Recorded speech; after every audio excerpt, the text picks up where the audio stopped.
He crossed the ballroom in silence, while every eye followed him, and the woman standing beneath the chandelier in silk and pearls waited with the smile she had practiced for exactly this moment. But the Duke of Ashcombe did not stop for her. He walked past the flowers, past the musicians, past 200 witnesses who had already composed the announcement in their minds, and he stopped beside the woman in the gallery doorway, the one holding a torn illustration and trying not to be noticed, and he said quietly enough that only she could hear, "Everyone believes I came here for your sister. I came for you." Before we begin, subscribe to the Duke's Diary and stay until the end of this story. Tell me which city you are watching from. I want to know how far this story has traveled. Part 1. The letter arrived on a Tuesday, which was the day Evelyn Harcourt spent in the greenhouse. This was not a coincidence, though no one in the family would have thought to plan around it. It simply happened the way most things happened in the Harcourt household. Her presence or absence was not a variable that required accounting for. The letter was addressed to her father, delivered by a rider in a livery she did not recognize, and by the time she came in from the greenhouse with soil on her fingers and a cutting of digitalis purpurea wrapped carefully in damp cloths, the entire household had already reorganized itself around the news it contained. She found her mother in the front parlor, with both hands pressed together, and an expression Evelyn associated with either very good news or very bad news, arriving in the same envelope. "The Duke of Ashcombe," her mother said without preamble, "has written to your father." Evelyn set her cutting down on the side table and began removing her gloves. "About the drainage matter." Her mother blinked. "What drainage matter?" "The eastern drainage. Father wrote to 3 neighboring estates in the spring about the flooding along the lower fields. I assumed." "Evelyn." Her mother's voice carried the particular patience of someone who had learned over many years to navigate around the younger daughter's habit of beginning conversations in the middle of thoughts that had not been shared. "He is coming to visit." She said it the way one says something that is expected to produce a specific effect. She watched Evelyn's face for that effect, and found, as she often did, something other than what she was looking for. "When?" Evelyn asked. "A fortnight. He will stay for 3 weeks." Evelyn picked up her cutting again. "I should finish the greenhouse catalog before then. He may want to see the eastern boundary, and the path through the old orchard is still. He is not coming to see the orchard." Her mother rose from the chair with the decisive movement of someone who had decided a conversation needed redirecting. "He is coming because your father wrote to him regarding a possible arrangement. Arabella is 29. The family's situation requires—" She paused. "You understand what is at stake." Evelyn understood. She had understood for some time. The Harcourt estate was not failing in the dramatic way of estates in novels. There was no single catastrophic debt, no villain at the gate. It was failing in the quieter, more persistent way of land that had been managed without innovation for 2 generations, harvests that came in slightly less than what was needed, repairs deferred until deferral was no longer possible. Her father was not a cruel man or a foolish one. He was simply a man whose understanding of the world had been formed in a time when a thing could be left as it was and largely remain so. That time had passed. "I understand," Evelyn said.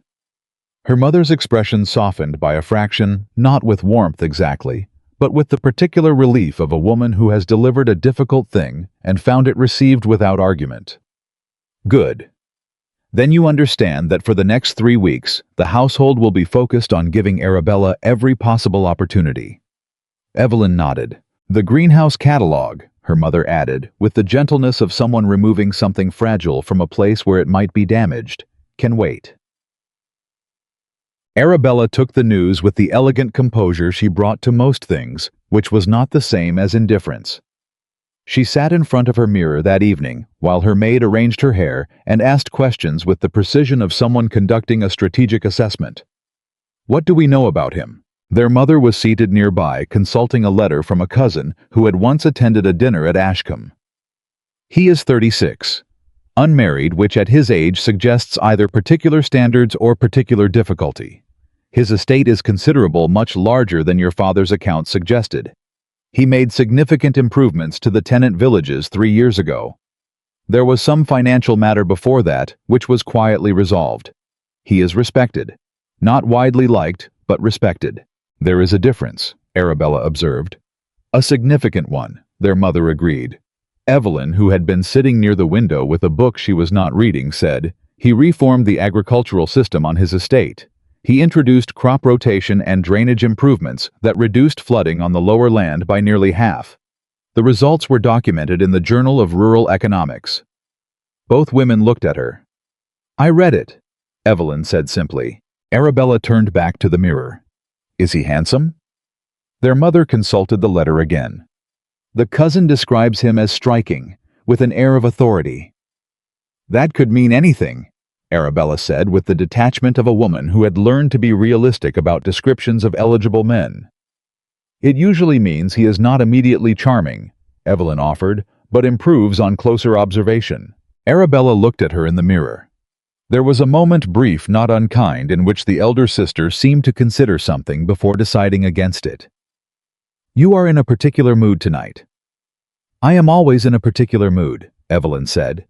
"No one usually notices." This was not quite an accusation, but it landed somewhere in the vicinity of one, and Arabella felt it because she was not a woman without perception, only a woman whose perception was frequently directed elsewhere. "Come and sit closer," Arabella said after a moment. "You can help with the ribbon." Evelyn closed her book and came to sit beside her sister, and they were quiet together in the way that sisters can be quiet, not with distance, but with the long accumulated comfort of people who know each other well enough to need no performance. The Duke arrived on a Wednesday morning, which was the day Evelyn spent in the archive room cataloging old estate journals. She was aware of his arrival, the way she was aware of most things that happened in the main part of the house, peripherally through the sounds of movement and altered routine.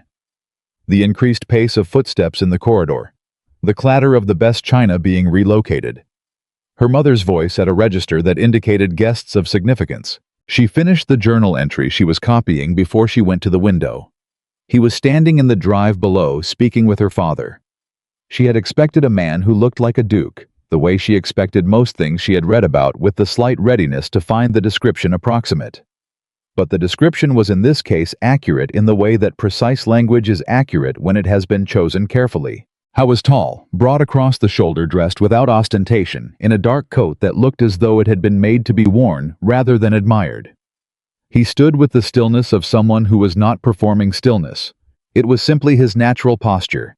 The posture of a man who had decided long ago where he stood on most things, and did not expend energy on unnecessary motion. He was looking at the house as her father spoke. Not at her father, at the house, and at the grounds, with the specific attention of someone who was reading something, rather than simply observing it. She recognized that kind of attention. She used it herself. She moved back from the window before he could look up. The first 3 days were a performance, and everyone understood it as such, which was perhaps why it proceeded so smoothly. Arabella was radiant at dinner. She had the particular gift of appearing effortlessly interesting in company, asking questions that showed she had been listening, laughing at exactly the right moments, directing conversation with the invisible skill of someone who had been trained to do it since childhood. She wore her copper hair dressed simply, which was itself a kind of sophistication, and she spoke to the Duke with the easy confidence of a woman who had been told all her life that she was worth speaking to. The Duke was polite. This was the word that Evelyn, watching from her end of the table, kept arriving at. Not cold, not disinterested. Polite, with the particular quality of politeness that is genuine but does not exceed itself, that maintains an exact distance without being unkind about the maintenance. He answered questions thoughtfully. He asked questions in return, which was more than most men managed. He did not talk excessively about himself, which was rare. He did not talk excessively about his estate, which was rarer. What he did not do, Evelyn noticed, was lean forward. This was a small thing. But she had spent years observing people in the way she observed plants, looking for the evidence of growth direction, the angle of the lean toward light, the specific orientation that revealed what a thing was actually reaching for.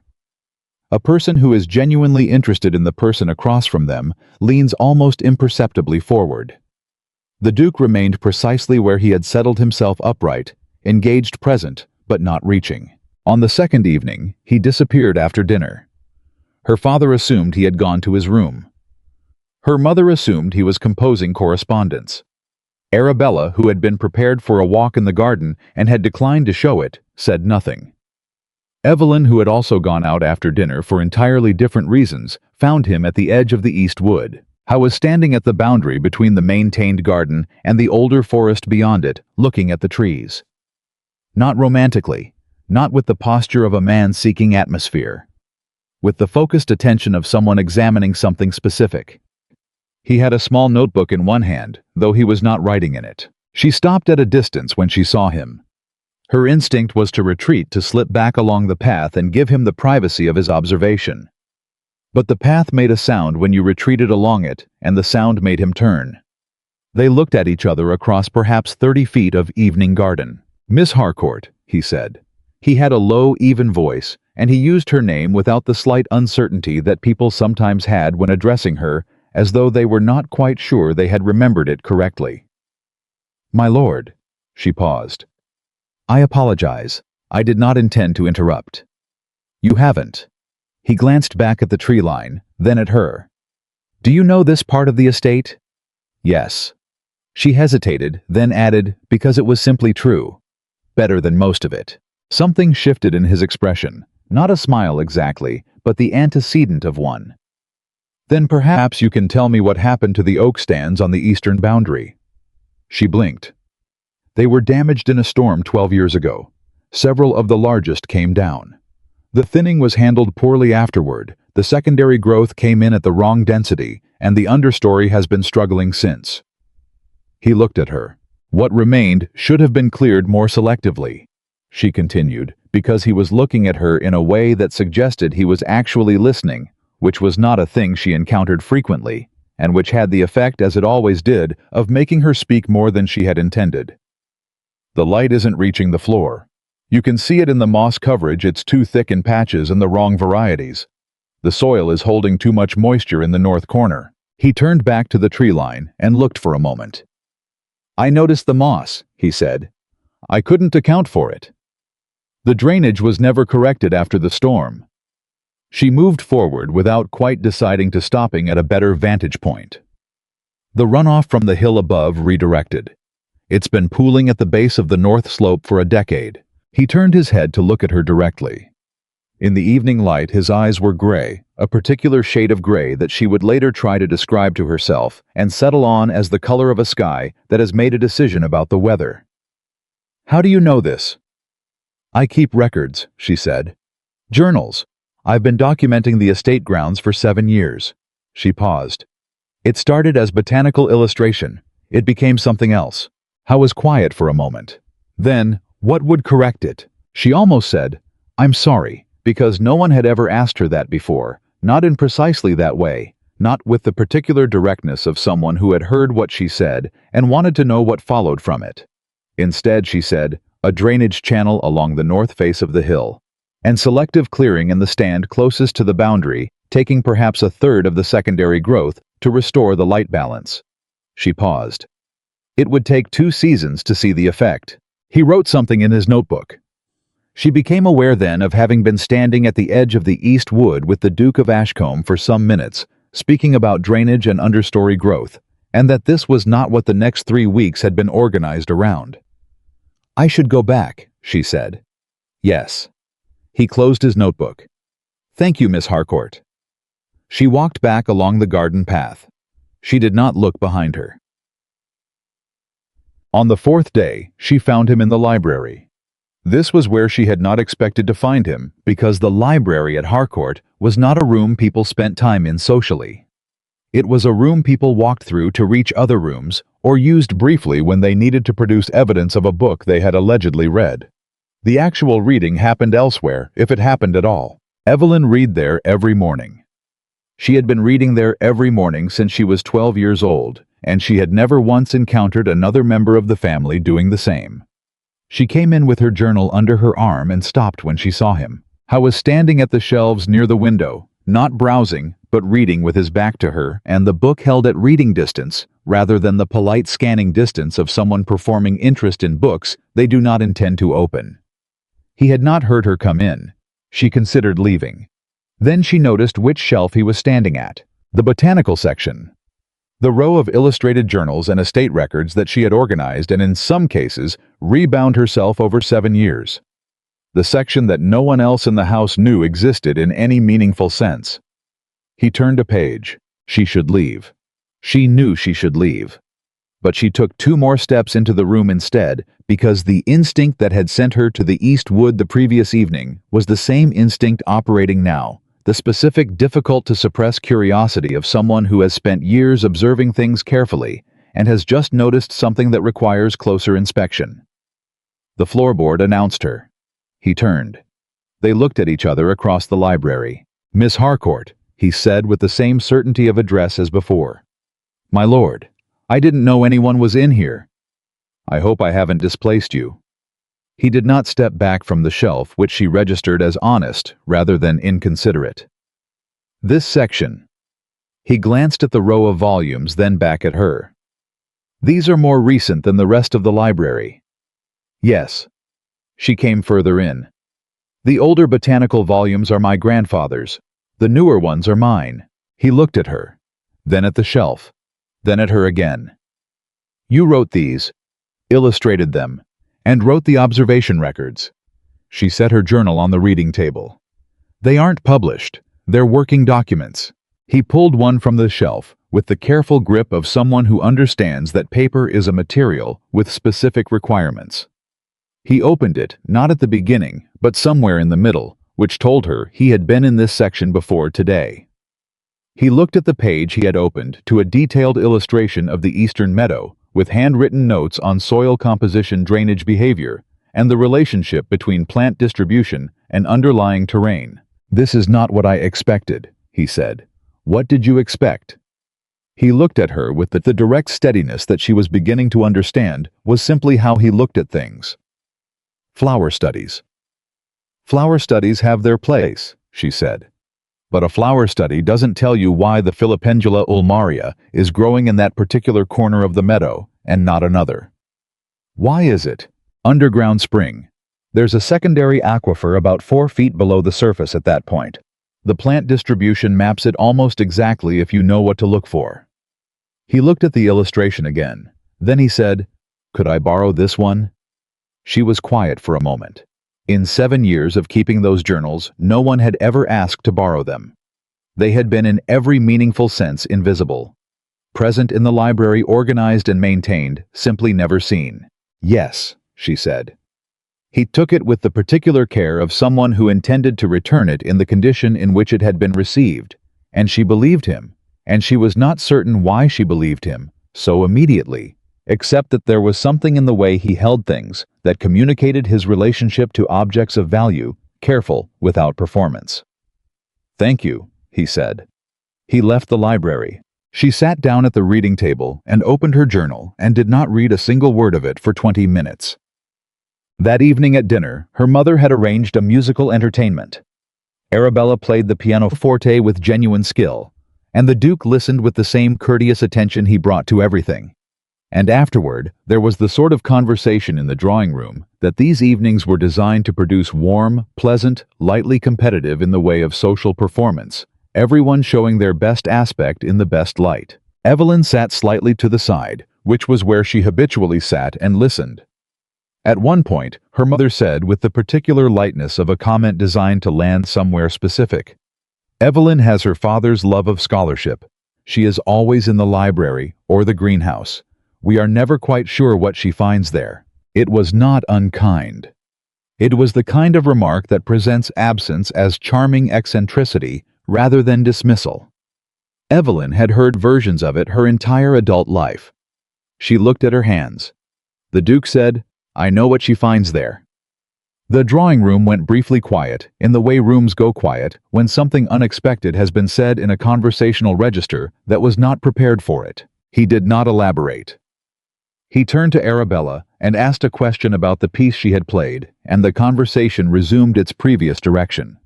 But Evelyn looked up. He was not looking at her. He was listening to Arabella with the same courteous attention. There was nothing in his expression that indicated he had said anything remarkable. But he had known she was listening. She was certain of that. On the sixth day, they were both sketching the same oak. This was not, she would reflect later, as coincidental as it appeared. The oak in question was the largest remaining specimen of the original boundary plantings, perhaps 250 years old, with a trunk circumference she had measured 3 times over as many years, and a canopy that still dominated the northeast corner of the grounds despite the damage to the surrounding woodland. She came to it regularly. She had been coming to it for 7 years. She did not know until she came around the bend in the path and found him there with a notebook open to a page covered in careful architectural-style notations that he came to it at all. They both stopped. "Miss Harcourt," he said. "My lord."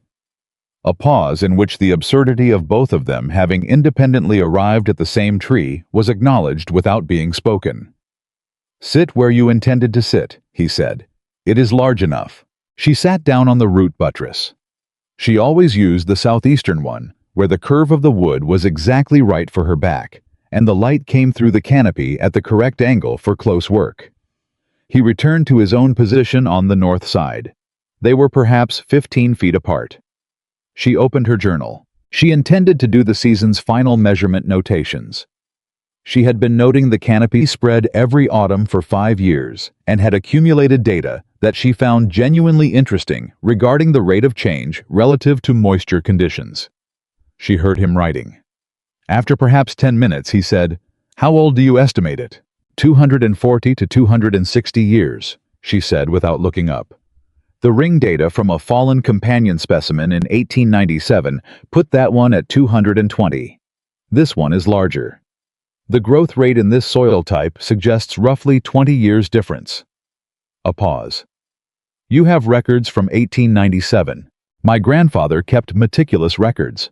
I found them in the estate archive 6 years ago." She made a notation.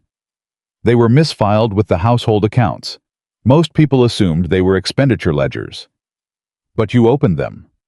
"I open everything," she said simply. There was a quality to the silence that followed that was different from the silences at dinner. Those were performative, managed, shaped by social expectation on all sides. This silence had the texture of two people simply existing in the same space without requiring anything of each other, which was in Evelyn's experience a considerably rarer thing. After a while he said, "My estate has an oak of comparable age in the northern boundary. A different species, Quercus petrea, the sessile oak." "Different growth habit," she said. "More columnar." "Yes. The steward wants to remove it. He says the canopy is dropping branches and creating a liability." "Is the deadwood from the outer canopy or the interior?" He looked at her. "If its outer canopy die back, it may simply need sympathetic pruning. That's age management, not removal. Interior deadwood in a specimen that age is more concerning, it can indicate heart rot." She paused. "Have you had it surveyed by someone who understands veteran trees specifically, not simply a timber surveyor?" He was quiet for a moment. "No," he said. "There is a woman in Northamptonshire who does that work. She trained with the Forestry Commission and has since gone independent. I can write her name for you if you would like." He looked at her steadily, the gray eyes the quality of attention that felt like being read carefully rather than simply glanced at. "Yes," he said, "I would like that very much." She tore a careful page from the back of her journal. She always kept blank pages there and wrote the name and address in her usual precise hand, and she crossed the distance between them and held it out. He took it, looked at it, then looked at her. "You have a gift," he said, "for knowing what is actually wrong with something." "It's not a gift," she said. "It's attention." She returned to her side of the tree. "Most things tell you what's wrong with them if you stay long enough to listen." She heard something that was almost a laugh, not quite reaching full expression, but present in the quality of the sound he made. It was, she thought, the sound of someone who had not laughed in some time, and was slightly surprised by the proximity of it. She went back to her notations. They sat in companionable silence for another half-hour, and neither of them mentioned it at dinner. It was on the 8th evening that the library became the site of an incident that was small in its external dimensions and considerable in everything else. She had come in late after the household had retired. She did this sometimes. The hours after midnight were her best reading hours, when the quality of the quiet was different, when the house had stopped performing itself and simply breathed. She had not expected anyone to be there, but the lamp was already lit. I was sitting in the chair nearest the window, not the formal chair, the one people sat in when they were making a point of sitting in a library, but the low one near the corner that was slightly worn at the arm and positioned too far from the shelves for efficient book access. She had always thought of it as the chair for reading rather than the chair for being seen to read. He had her journal open on his knee, not the one she had lent him. A different one, the volume from 3 years prior, which she had left on the table that afternoon and had not put back. He was reading it with his reading glasses, on which she had not seen before, and which altered his face in a way she registered without knowing quite what to do with the registration. He looked up. Neither of them said anything for a moment. "I apologize," he said. "I should not have it was on the table. I looked at the first page and then I could not." He stopped, set the journal carefully on the table, removed his glasses. "That is not an adequate explanation." "No," she agreed. She came into the room and sat down in the chair across from him. "But it is an honest one." He looked at her. "Which year were you reading?" she asked. 1899. He paused. "The section on the Lower Meadow restoration." She nodded. "The drainage project. You resolved a flooding problem that the estate had apparently managed around for 30 years by redirecting a minor tributary." He said it with the careful directness of someone stating a fact that has surprised them and has not yet decided what the surprise means. Using only documented existing watercourse data and plant distribution evidence. "The plants were already telling the answer," she said. "The sedge growth pattern mapped the original channel exactly. It had just been redirected by a land clearance in 1862. I found the original survey in the estate archive." "You found it in the archive," he repeated. "It was misfiled," she said, "with the household accounts." The lamp burned between them. Outside the library windows, the night was clear and cold, and she could see the outline of the old oak against the sky from where she sat. "Miss Harcourt," he said, and there was something in his voice that was different from the careful politeness of dinners and drawing rooms. Something closer to the register he had used at the Eastwood boundary, at the oak, at the edge of conversations that had not been about what anyone expected. "Have you ever considered publishing these records?" She was quiet for a moment. "No." "Why not?" "Because—" She stopped, began again honestly. "Because the people who would read them would need to believe the observations were worth their attention, and that belief has not historically been—" She stopped again. "It hasn't been straightforwardly available." He was quiet for long enough that she wondered if she had said something wrong. Then he said, "I think you are wrong about that." She looked at him. "Not about the history of it," he said. "About whether it is available now." He picked up the journal again carefully, as he always handled things, and set it back on the table with a deliberateness that seemed to be about more than returning a book. "The work in this is significant. I don't mean that as a compliment. I mean it as a statement of fact, the kind that has consequences." She held his gaze. He met it. It was, she thought, an unusual thing to be looked at by someone who was not looking for a reflection of themselves in your face, who was not looking at you as a component in a situation they were already navigating. He was simply looking at her in the specific way she looked at the records in the archive, with the attention of someone trying to understand what was actually there. "I should go back to bed," she said. "I've interrupted your reading." "You've improved it considerably," he said. She picked up her lamp. "Miss Harcourt," he said as she reached the door. She turned. "The botanical journals in this library," he said. "The ones you told me were working documents. I should like to read the rest of them if you're willing, starting from the earliest." She stood in the doorway for a moment. "Yes," she said. "I'm willing." She went back to her room. She lay in the dark for some time afterward, not quite able to account for the feeling in her chest, which was not happiness exactly, and not fear exactly, but something in the region of both, the particular sensation of something that has been still for a very long time, beginning with great caution to move. At dinner on the 9th evening, Evelyn's mother told a story about Arabella's charity work, a small hospital in the village where she had organized a subscription drive the previous spring with considerable success. It was a true story. Arabella had done it, and done it well, and it had been a genuine good.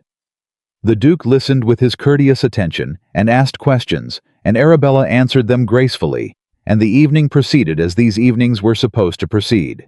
At the end of dinner, as they rose from the table, the Duke said to her father, "Sir, I wonder if I might ask who made the botanical drawings in the library I've been meaning to ask since I arrived." The room paused slightly. Her father smiled. "Arabella has always had an artistic touch." "No," said the Duke, in the quiet, even tone of someone offering a gentle correction. "Not those. The illustrated journals, the observation records." He paused. "The younger Miss Harcourt." It was not a question. He said it the way he stated other facts, with the certainty of someone who has looked at something carefully and has arrived at a conclusion they are confident in. The room was quiet for one beat too long. "Yes," Evelyn said from her end of the table. "Those are mine." He looked at her, and for the first time since his arrival at Harcourt, he smiled, not the partial managed thing he had produced at dinners, not the almost smile she had glimpsed at the Oak and in the library. A real one, brief and unguarded and directed entirely at her. It was gone before anyone else could properly register it. But she had seen it. And she stood at the dinner table in the house she had spent 27 years trying to be useful in without drawing too much attention, and she felt something she did not yet have a name for, something that would take her some weeks to recognize as the particular sensation of being found. Not discovered. Not noticed as an oversight. Found. As if she had always been there waiting to be looked for, and someone had simply finally known where to look. The morning after the dinner, Evelyn went to the greenhouse before anyone else in the house was awake. This was her habit, in the way that certain habits form not from discipline, but from necessity.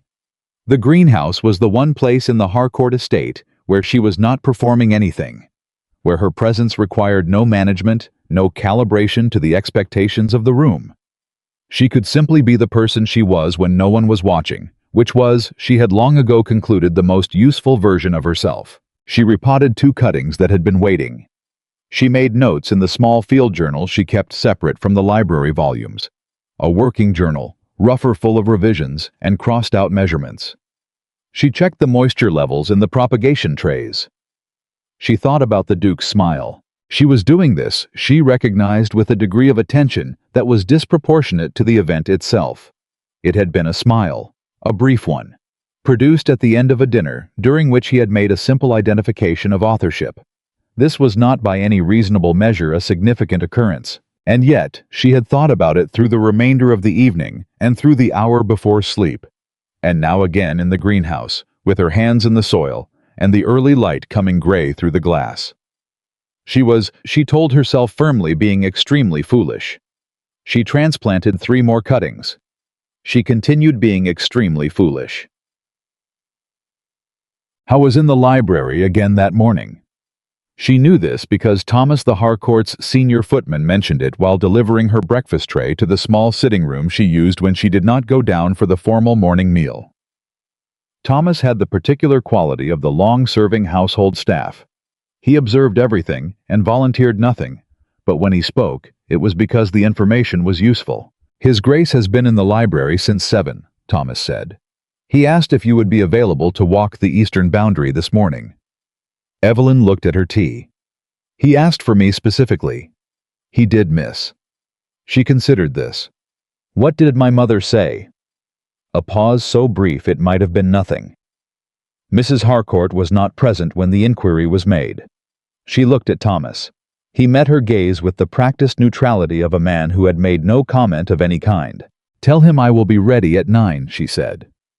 The eastern boundary in October had a quality she found difficult to describe to people who had not seen it. The specific palette of dying and persisting things coexisting without apology. The warm amber of the turning beeches against the darker permanent green of the old hollies. The particular smell of wet earth and fungal decay that was not unpleasant once you understood it as productivity rather than rot. Things breaking down in order to become other things, She was explaining this or something adjacent to it when she realized she had been talking for quite some time and he had not interrupted once. She stopped. "I apologize," she said. When I'm in here, I tend to say more than I intend to." "Don't apologize for it," he said. He was looking at the tree line as they walked, but with his listening posture, rather than his observing one, there was a difference she had begun to notice.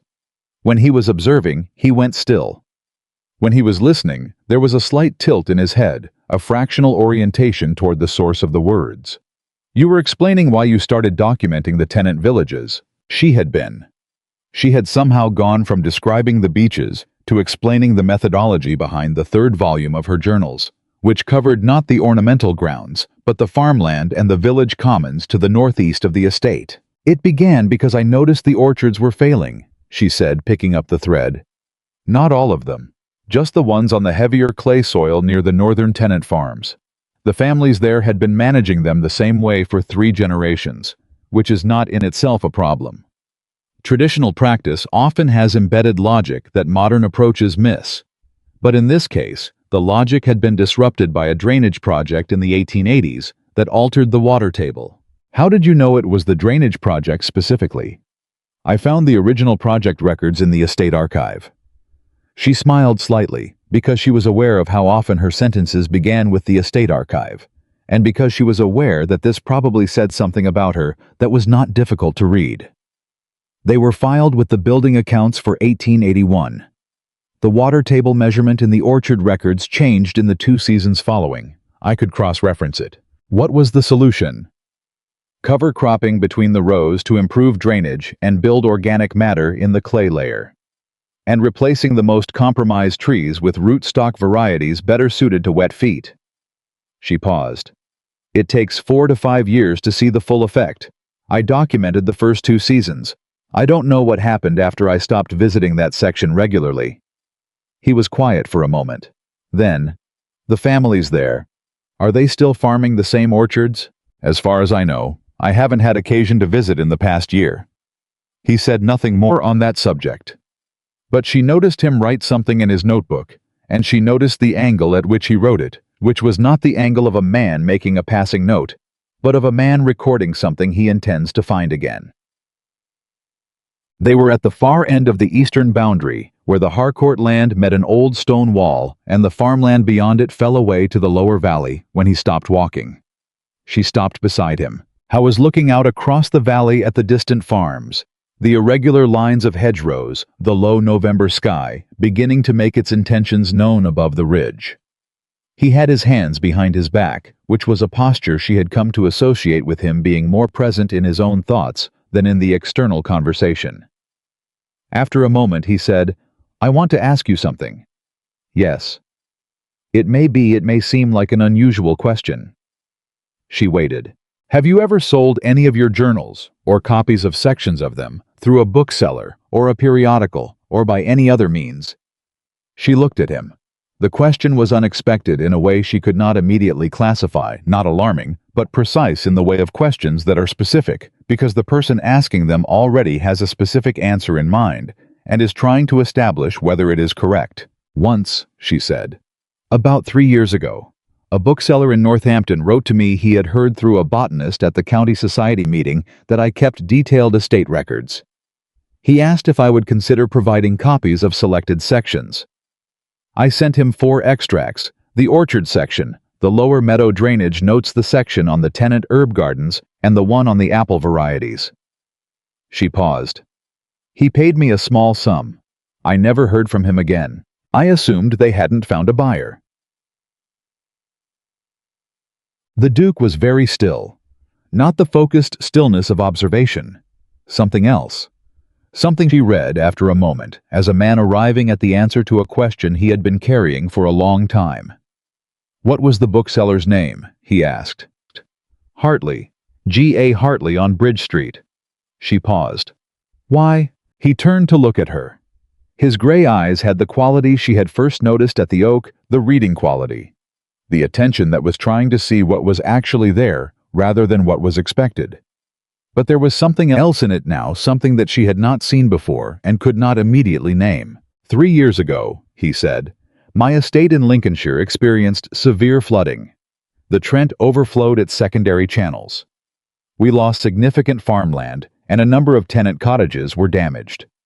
The recovery plan I had proposed, the standard drainage engineering, was going to cost considerably more than the estate could manage at that point, and would have taken 3 years to implement at the scale required. She was listening. She was listening the way she listened to things that were being said carefully, that had been composed before being spoken. My steward found a packet of documents from a Northampton bookseller, he said. Extracts from estate records, botanical observation notes with practical applications in drainage, orchard management, and medicinal herb cultivation. Anonymous. There was no author identified, and Hartley apparently had instructions to omit the source. He paused. The orchard section contained a technique for managing heavy clay soil that my own land agent had never encountered. The drainage notes described a method of using plant distribution to identify subsurface water movement that my engineers initially dismissed, and then when pressed admitted they could not refute. She was very still. We used the methods described in those notes, he said. Not all of them, and not without modification for our specific conditions. But the principles in those 4 extracts changed the direction of the entire recovery plan. He held her gaze. The flooding that season affected 240 families, 47 tenant cottages, 3 generations of people whose land had been farmed by their families since before anyone currently living was born. He paused, and in the pause, she heard something that she understood was not a small thing for this man to allow into his voice. Those families are still on that land. The orchards are producing. The drainage held through 2 subsequent flood events. The wind moved through the beaches above them. The valley below was very quiet. I spent 2 years, he said, trying to identify the author of those documents. Hartley was unhelpful. He said he had purchased them from an intermediary and had no direct contact with the source. He looked at her steadily. I had begun to believe I would not find them. Evelyn looked at him. She had spent 3 years believing those 4 extracts had found no buyer, had sat in a bookseller's back room until the paper yellowed, had been one of the small, unsuccessful things she had tried and quietly stopped thinking about. She had sent them because the botanist at the county meeting, a kind woman named Mrs. Farrow, who had listened to Evelyn for 20 minutes with genuine attention, which was notable, had suggested that practical estate knowledge sometimes found its way to people who needed it. She had not imagined 240 families. She had not imagined flooding, or 3 generations of tenants, or a land recovery plan restructured around techniques she had worked out sitting at her father's archive table with old drainage surveys and a cross-referencing methodology she had invented herself because no one had taught her a better one. I didn't know, she said. Her voice was entirely level because the feeling was too large to let into her voice yet, and she was a woman who had learned over many years to process large things in private. I truly did not know. I know that, he said. I thought they hadn't been useful. They were, he said, more useful than I have the vocabulary to adequately explain. And the fact that you thought them not useful. He stopped, set his jaw in the way she had come to recognize as him managing something. The fact that you thought them not useful tells me something about how your work has been treated, and I find that... Another pause. I find that considerably more troubling than it probably should be, given that I only met you 9 days ago. She looked at the valley. She felt very precisely the specific sensation of something that has been held in a closed hand for a long time being open to the air. Not released, she was not ready for that, but open, briefly, tentatively, in the cold autumn air at the edge of the eastern boundary. Why did you come here? She asked. Truly, not the reason my family believes. He was quiet for a moment. I came, he said, because Hartley eventually gave me a single detail. Not the name, he said, he'd promised not to disclose it, but the county, Northamptonshire, and the nature of the estate, a mid-sized family property, older grounds, established orchards. He paused. I have been managing my way through a relatively small number of possible sources. She looked at him. You have been looking for me. I have been looking for the author of those records, he said precisely. I did not know that meant looking for you. And now that you know, he met her eyes. Now I know, he said, that I have been reading your work for 3 years, and that it is even more extraordinary in its original form than in the sections I have seen, and that its author is a woman who has been living in the margins of this household. He said it without drama as a simple, accurate statement, and who appears to believe that the measure of her usefulness is what other people are willing to notice. She turned away from him and looked at the valley. We should go back, she said. The light is changing. Yes, he said. They walked back in silence. But it was the silence at the oak, the comfortable kind, the kind that did not require filling. And she was aware with every step along the boundary path that something had shifted in the landscape between them. Some geography that had been one thing in the morning and was now quietly, and without ceremony, another. Her mother found her that afternoon. Evelyn was in the small sitting room, ostensibly reviewing seed catalogs, actually sitting with a seed catalog open on her knee and thinking about 240 families and the orchard section she had written on a wet November evening 2 years before the one she was currently living through. I need to speak with you, her mother said, closing the door behind her. Evelyn looked up.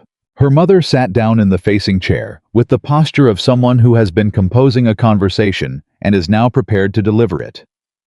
You went walking with the Duke this morning. Yes. For nearly 2 hours. The eastern boundary is extensive. Her mother was quiet for a moment. She was not a foolish woman. Evelyn had always known, this had understood from childhood, that her mother's apparent focus on the superficial things of social life was not evidence of a shallow mind, but of a mind that had learned through experience which variables actually determined outcomes. She was wrong sometimes, but she was not thoughtless. Evelyn, she said, what do you believe is happening? I believe he is interested in the estate management records, Evelyn said carefully. And do you believe that is all he is interested in? A pause.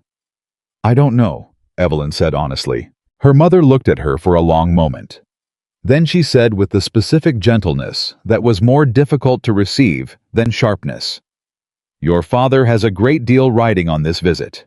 Arabella has a great deal riding on it. The household, the staff, the tenants, the families who depend on this estate, they all have a great deal riding on it. She folded her hands. I am not saying this to be unkind. I am saying it because you are intelligent enough to understand the weight of it, and I trust that intelligence. I understand, Evelyn said. I would like you, her mother said, to be somewhat more available during the daytime hours for the household activities. The morning walks in particular. Let Arabella have the mornings. It was phrased as a request. It was not a request.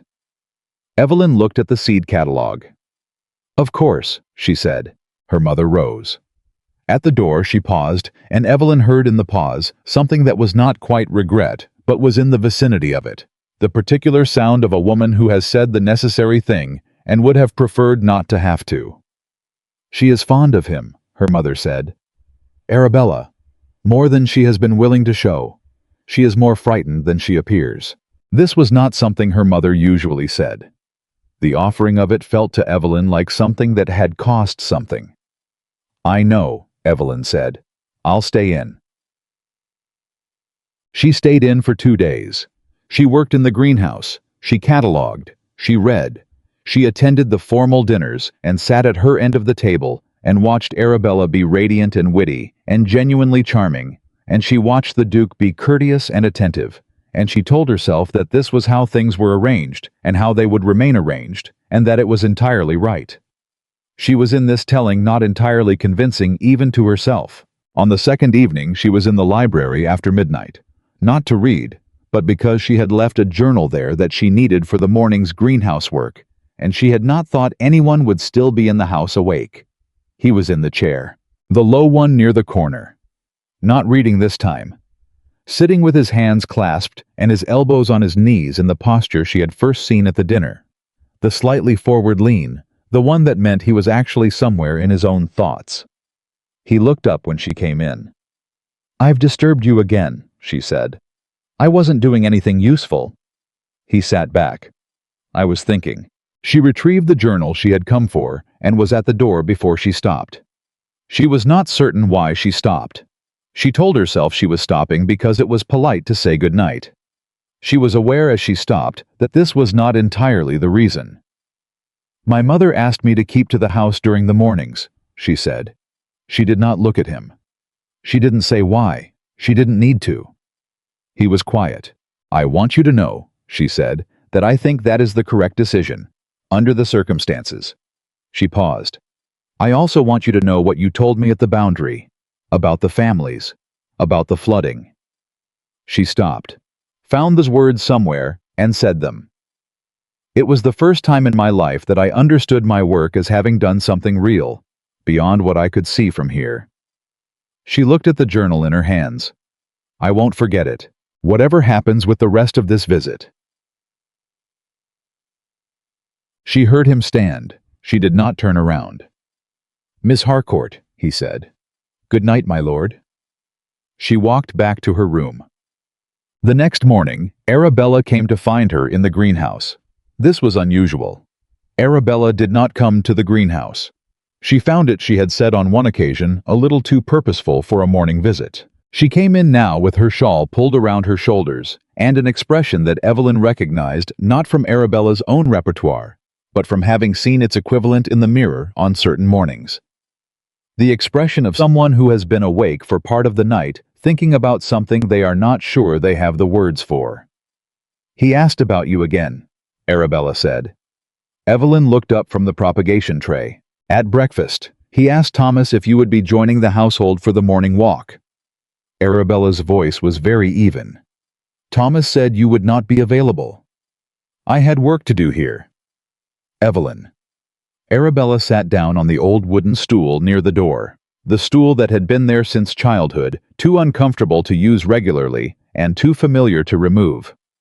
"I'm not an idiot.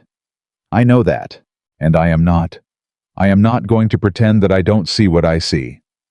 She was quiet for a moment. "He is the most intelligent man I have spoken to in 5 years of social seasons. He listens differently than other men. He asks questions that require you to actually think before you answer." She paused. "He has asked me 3 questions in 11 days. He has asked you 11. I have been counting." Evelyn set down the tray. "I am not angry at you," Arabella said.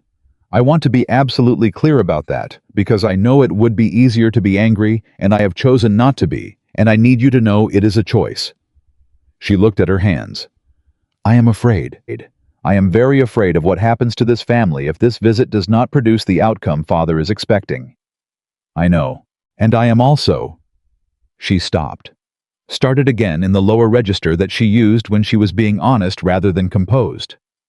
"I am also afraid of marrying someone who looks at me the way he looks at you, Evelyn, because I would know the difference every morning for the rest of my life." The greenhouse was very quiet. Outside through the glass, the November garden was gray and still. "He doesn't look at me in any way that has meaning," Evelyn said. "He is interested in the estate records. He is a man who values practical knowledge, and I happen to have some." Arabella looked at her. "You are smarter than almost everyone in this county," she said. "Please do not use that intelligence to deceive yourself." Evelyn looked at the propagation tray. "I'm staying in the house," she said. "I've already told Mother I would." Arabella was quiet for a moment. Then she stood, smoothed her skirts, and moved toward the door with the grace that was entirely natural to her, and that Evelyn had admired without envy for most of her life. At the door she paused. "He is going to have to make a decision," she said. "Whatever he intended when he arrived, he is going to have to decide." She looked back at Evelyn. "I hope when he does that, you have the courage not to make it easier for him to choose wrong." She left. Evelyn stood among her propagation trays and the smell of wet soil and the gray November light and thought about courage and what it cost and whether she was in possession of it in adequate supply. That evening, the Duke sought out his steward in the small office near the estate manager's rooms, a room that had been offered to Whitmore, his man, for the duration of the stay, and which Whitmore had converted efficiently into something workable within the first 48 hours, because Whitmore was that sort of man. Whitmore was reviewing accounts when the Duke came in. He looked up, assessed the situation with the thoroughness of someone who had known his employer for 14 years, and closed the ledger. "Sir," he said. The Duke sat down. He did not sit down at desks the way some men sat down at desks, making it clear that the furniture was beneath them. He sat the way he sat everywhere, with the economy of someone who understood that space was a resource and used exactly what was needed. "I need to tell you something," he said. Whitmore waited. "The author of the Lincolnshire documents," the Duke said. "The estate records from the Northampton bookseller." "Hartley's documents," Whitmore said. "Yes. I know who wrote them." Whitmore went very still, in the way of someone who has been looking for a thing for a long time and is managing the reception of news about it carefully. "You're certain?" "I am." He looked at his hands for a moment. "She has been in this house since I arrived." A pause. "Miss Harcourt," Whitmore said. "The younger one." He met his steward's eyes. "Not a bookseller's intermediary, not a county society secretary. A woman who has been documenting this estate's ecological systems for 7 years, while her household used her as an assistant and her sister was prepared for matchmaking." Whitmore was quiet for a long moment. He was a man who chose his words as carefully as his employer chose his, which was one of the reasons the employer valued him. "What are you going to do?" Whitmore asked. The Duke looked at the small window that gave onto the back corridor of the Harcourt estate. The servants' corridor, the functional part of the house, the part that kept everything running, while the formal rooms presented a different version of reality to the people who visited them. "The woman I have been searching for these past 3 years," he said quietly, not with drama, but with the specific weight of someone arriving at a conclusion that has been a long time in formation, "lives in this house." Whitmore said nothing. "She believes I came here for her sister," the Duke said. "Everyone in the house believes that," Whitmore said carefully. "I know." He stood. He moved to the window. The night beyond it was very dark. "I am going to need to correct that impression, carefully, and without causing the kind of disruption that I am not yet in a position to manage well." "And the family's expectations?"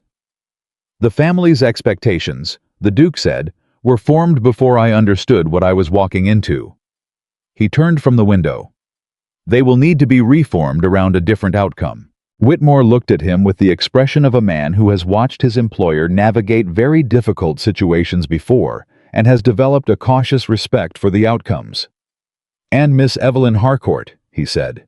"What are her expectations?" The Duke was quiet for a moment. "She has," he said, "spent so long expecting nothing that I believe she has become genuinely accomplished at not wanting things in order to protect herself from the cost of not receiving them." He moved toward the door. "That is something I intend to address, carefully." He paused at the threshold. "Book the carriage for Thursday. I want to visit the northern tenant farms." "Should I inform the family?" "Tell them I am reviewing the estate boundaries." He paused. "And Whitmore, when you arrange the party, leave a seat."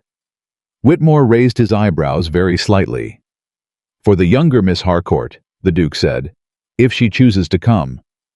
He went back to his room, and in the greenhouse, in the kitchen, in the formal drawing room where Arabella sat at the pianoforte running scales, she did not need to practice.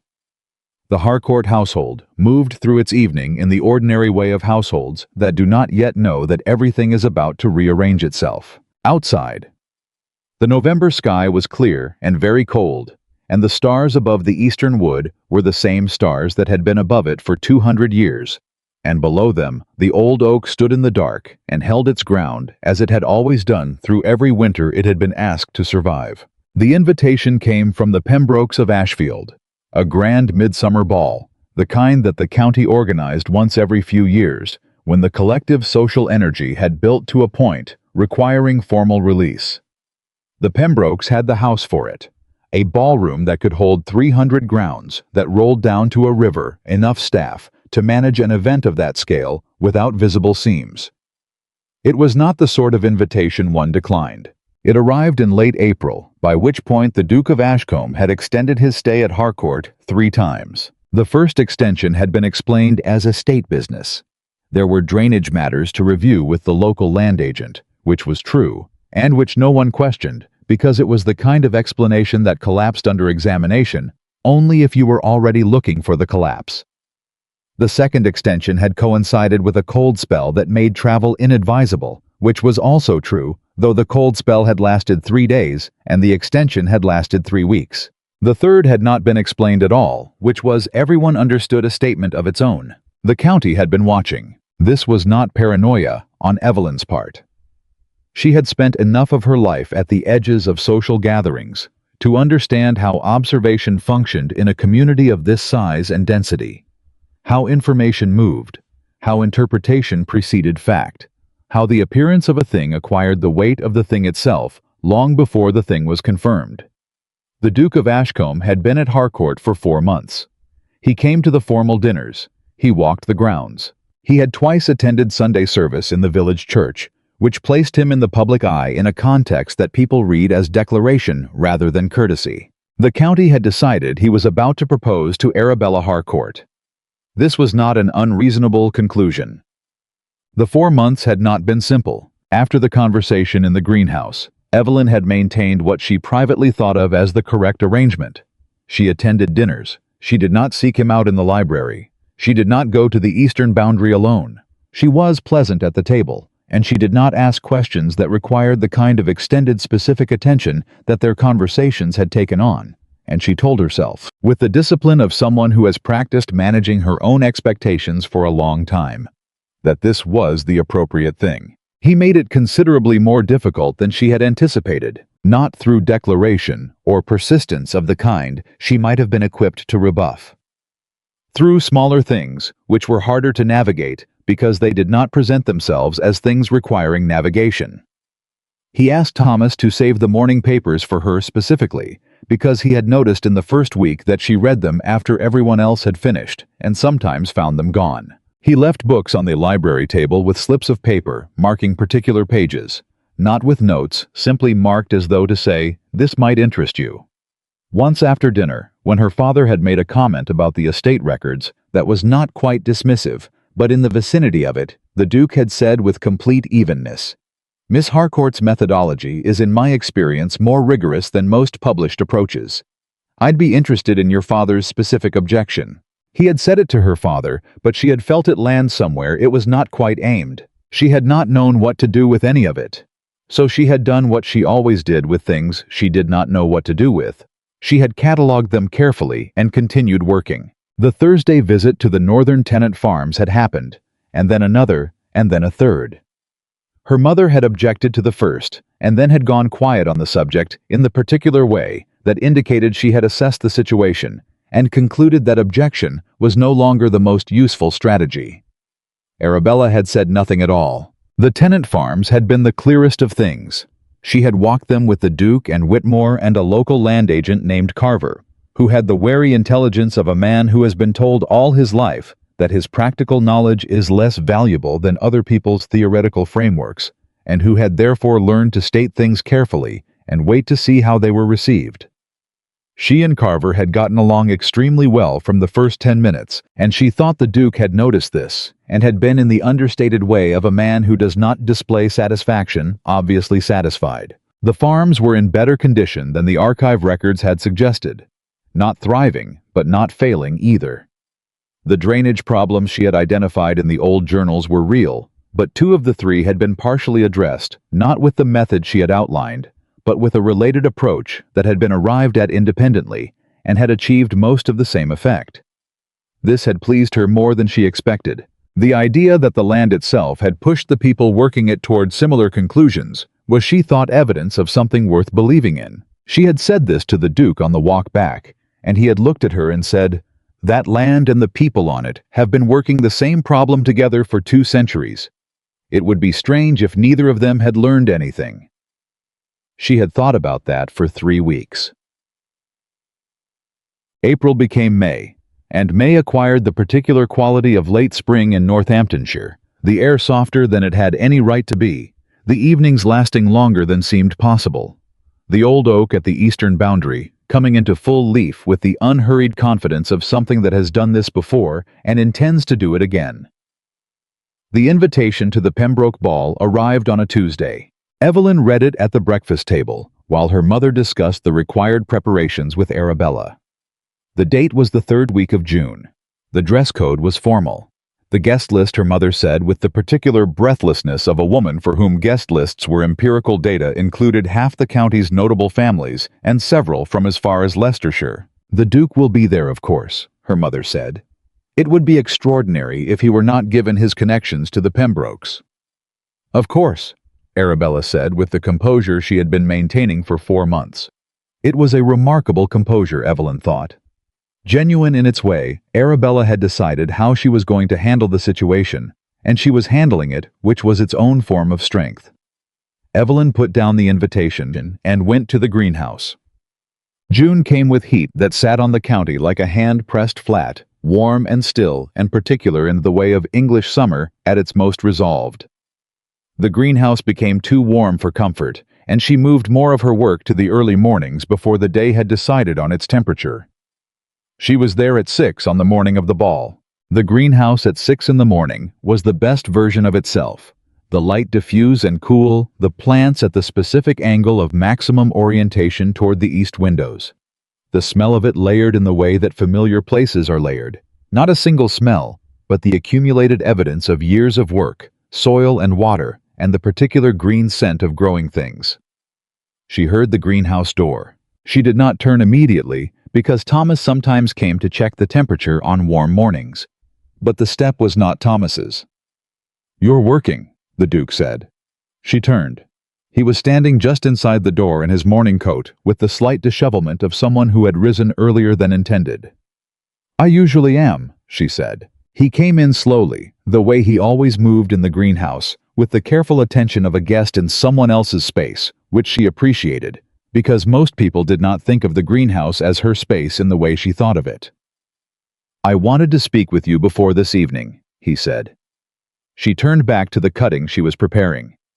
"About the ball. About something I should have said more clearly some time ago." He stopped beside the central bench. I have been careful these past months. More careful than has perhaps been useful." She was quiet, working the cutting with deliberate steadiness. "I am going to do something tonight that will surprise people," he said. "I want you to know it in advance because I find the idea of it surprising you in a way that frightens you before you've had time to think considerably more troubling than the disruption itself." She set down the cutting. She turned to look at him. In the green morning light of the greenhouse, he looked like himself, in the way that people look when they have stopped managing themselves for the room they are in. Not younger, not softer, simply more present. The gray eyes had something in them that she had been trying to classify for 4 months and had not yet settled on a category for. "I'm listening," she said. He looked at her steadily. "I intend to make clear tonight that the purpose of my presence at Harcourt has not been what the county believes it has been." She held very still. "I'm not asking for a response to that," he said. "I'm not asking for anything tonight. I'm telling you because I believe you deserve to enter the room knowing what is going to happen in it, rather than being the last person in the county to understand." He paused. "That has been the case for long enough." She looked at the cutting on the bench. The thin green stem, the fresh edge of the cut, the potential in it that was real but not yet visible. "You should be certain," she said very carefully, "about what you are doing." "I have been certain," he said for some time. "The only thing I have not been certain about is whether I had the right to do anything about it given—" He stopped. "Given what it will cost your family if I proceed incorrectly." "And now?" "Now I believe that proceeding incorrectly," he said, "would be proceeding as though certainty were not what it is." He met her eyes. "I hope you will not leave the room immediately." She held his gaze for a long moment. "I will try," she said. The Pembroke ballroom held 300 people and smelled of hothouse flowers and warm candle wax and the specific collective scent of a county that had dressed its best and arrived with expectations. Evelyn arrived with her family at 8:30, by which point the room was already 3/4 full, and the social positioning had begun in the visible choreographed way of these events. People finding their angles, their adjacencies, their sightlines. She wore her best evening dress, which was white with pale green detail at the cuffs and collar, and which she had worn twice before, and which fit her properly, and which she had not thought much about until Arabella had come to her room before they left, and quietly repinned her hair in a way that was different from how she usually wore it. Arabella had not said anything while she did it. Evelyn had not said anything either. They had looked at each other in the mirror for a moment, and in that moment there had been the entire history of sisters. Everything known and everything unsaid, and everything that could not be resolved, but could perhaps be held between two people who understood each other better than they usually admitted. "You look well," Arabella had said. "So do you," Evelyn had said. "You always do." Arabella had put down the pins. "Tonight I am going to be very composed," she said in the tone of someone making a decision out loud. "And tomorrow I am going to be considerably less composed, and I would like you to be in the greenhouse when that happens." "I will be," Evelyn said. The Duke arrived at 9. She knew the moment he entered the room, not because she was watching the door. She had made a point of not watching the door, but because the room altered. This was one of the things about spaces: they responded to the people in them in ways that were audible if you knew how to listen. The quality of the sound shifted. The social choreography adjusted almost imperceptibly, as though all the bodies in the room had registered a new variable. She was standing near the gallery at the far end of the ballroom. The gallery was a long room that opened off the ballroom's east wall through a set of arched doorways, less formal, cooler, lined with framed botanical and landscape prints that the Pembrokes had collected over 2 generations. It functioned at events like this as a respite from the main room. People stepped into it for air, for private conversations, for the particular relief of being in a space that did not require full social performance. She had come to it initially because the heat of the main room had been significant, and she had been standing near the east windows anyway. She had stayed because she had noticed as she stood near the gallery arch that 2 of the framed botanical prints had been damaged. Nothing significant. Small tears in the paper backing where they had been pressed against the wall during some earlier rearrangement, the kind of damage that was invisible from a distance and immediately visible to her. She had taken them down. She was examining the backing of the second one when she heard the music stop. She looked up. The room had gone to the particular silence that is not the absence of sound, but the suspension of it. 300 people simultaneously choosing quiet because the moment had made them. She could see through the arch from where she was standing. See the crowd and the candlelight and the open center of the ballroom floor where the dancing had been and would be again. See the staircase on the far side where Arabella was standing in her ivory silk with the expression of someone who has been composing themselves for this specific moment. She saw him. He was at the edge of the ballroom floor.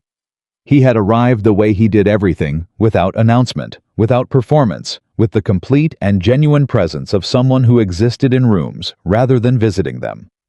He was looking across the space with the full specific attention she knew, the reading attention. She understood with complete clarity that he was looking for her. She became very still. He found her. Across the ballroom, through the arch, standing in the gallery, with a damaged botanical print in her hands, in her white dress with the green detail at the cuffs that she had worn twice before. He began to walk, not toward the staircase, through the ballroom. Through the crowd that opened for him with the reflexive deference of people who have learned to make room. Past the musicians, past the cluster of county families near the center of the floor, past the table where the Pembrokes stood with their assembled guests. Across the full length of the room with 300 people watching and the silence deepening with each step. Through the arch. He stopped in front of her. She was aware that she was holding a damaged botanical print. She was aware that this was not what she was supposed to be holding during the most significant social moment of the county's year. She was aware that the 300 people behind him had rearranged themselves to face the arch, and that the silence was the held breath kind, and that Arabella was at the top of the staircase, and that her mother and father were somewhere in the crowd, and that none of these things were, at this particular moment, the thing she was most aware of. She was most aware of him. Standing 18 inches from her, looking at her with the full gray attention. She stepped to the side. The movement was automatic, the deeply practiced movement of someone who has spent a lifetime creating space for other people to occupy. He wants to pass. He is looking past me. I am in the way. He did not move. She stopped. He said very quietly, "Not for the room, for her. Everyone believes I came here for your sister." She looked at him. She nodded. Because it was true. Because everyone did believe that, and they had believed it for 4 months, and she had believed it too, in the way that she had decided for her own preservation to believe it. He said, "I came for you." The silence of the ballroom was no longer the held breath kind. It was the recalibrating kind, the silence of 300 people simultaneously receiving information that required them to revise something they had been certain of, and not yet knowing what to do with the revision. She looked at him. I was not performing it. That was the thing she registered in the space of the next heartbeat, the thing she would come back to later when she was trying to understand what had happened to her in the gallery of the Pembroke Ballroom on a June evening in the middle of the county's social season. He was not performing it for the room. He was not performing it for her. He was simply saying a true thing in the quiet, direct way he said all true things, with the steadiness of someone who has decided and is not going to undecide. She felt the print in her hands. She felt the heat of 300 people behind him. She felt the specific vertigo of a person who has been standing on ground they thought was solid and has discovered it is the kind that moves. She was terrified. Not of him. Not of the declaration, or the room, or even the consequences for her family, though all of those were present and real and already beginning to assemble themselves in the part of her mind that managed practical things. She was terrified of herself, of the feeling that had been living in her chest for 4 months in the tightly managed form of a thing that had been decided not to want, and that was now in the gallery of the Pembroke Ballroom, simply too large for the management to hold. She said nothing. She set the botanical print down on the shelf behind her with the careful deliberateness of someone who is occupying their hands because the alternative is to let them shake. She smoothed the front of her dress. She looked at him one more time, a look that she knew contained far more than she intended, because she was not practiced at concealing things from people who were actually paying attention, and he was. And she walked out of the gallery, not through the ballroom. There was a side door at the gallery's far end that led to a corridor, and from the corridor to the garden. She took it. She walked through it without looking back, without adjusting her pace, without giving the 300 witnesses behind her anything to read except the simple fact of her departure. She kept walking until she was outside. The night air hit her like a correction, cool and actual and significantly less complicated than the room she had just left. She walked across the Pembroke terrace and down the steps into the garden, and she found a stone bench near the old yew hedge, and she sat down on it, and she put her face in her hands. She was not crying. She would have found crying more manageable. She was simply sitting with the feeling which was enormous and did not have a clean shape, which was hope and fear, and the specific grief of someone who has been told something they have wanted to hear, and who is now confronted with the full weight of what wanting it means. She sat there for a long time. The sound of the ballroom reached her faintly through the garden, the resumption of the music. Eventually, the ordinary momentum of the evening, reasserting itself, because that was what social occasions did. They continued, regardless of the smaller dramas occurring within them. She could hear voices occasionally. She could hear the river beyond the garden boundary, which she could not see in the dark, but knew was there. After perhaps an hour, she heard footsteps on the garden path. Not his. She knew his step now with the specificity of long acquaintance, and these were lighter, quicker with the particular rhythm of someone who moves well in social situations, because they have never been afraid of where they were going. Arabella sat down beside her. She was still in her ivory silk. It was, Evelyn thought, with the detached portion of her mind that continued to observe things, even when the rest of her was not equal to it, entirely unrumpled. Arabella had the gift of remaining unrumpled. It was the gift of someone who had been trained from childhood to maintain surfaces, and who had over the course of her adult life developed very effective surfaces indeed. They sat in silence for a moment. "The Pembrokes have given him a sitting room," Arabella said finally. "He is in it. He has not spoken to anyone except Whitmore since you left." Evelyn said nothing. Mother has taken to the retiring room. Arabella continued in the same even tune. Father is speaking with the Ashfields about crops, which is either a very good coping mechanism or a complete failure to understand what has happened. I believe it is both simultaneously. Arabella, don't apologize, Arabella said without heat. I told you in the greenhouse not to make it easier for him to choose wrong. He chose correctly. I am not going to be the person who pretends otherwise simply because it is uncomfortable for me. She was quiet for a moment. I am also not going to pretend that I feel wonderful about it because I don't, and you deserve honesty more than you deserve management. Evelyn looked at the dark yew hedge. He looked for you across that room, Arabella said, in front of everyone. He didn't look at me. He found you immediately. She paused. I've been in rooms my entire life where I was the person everyone looked at first. I understand what it feels like to be looked for first. Her voice was very steady. He looked for you. I left, Evelyn said. Yes, because you are frightened. Because I am frightened, she confirmed. Of what exactly? She thought about it honestly, which was what Arabella deserved. Of being wrong about what I think it means. Of the family situation. Of... She stopped. Of being the kind of person that something like this happens to. I have been the other kind for a very long time. It is difficult to change categories quickly. Arabella was quiet for a moment. Then she said with the gentleness that was her most private quality and the one she shared least often. You have always been that kind of person, Evelyn.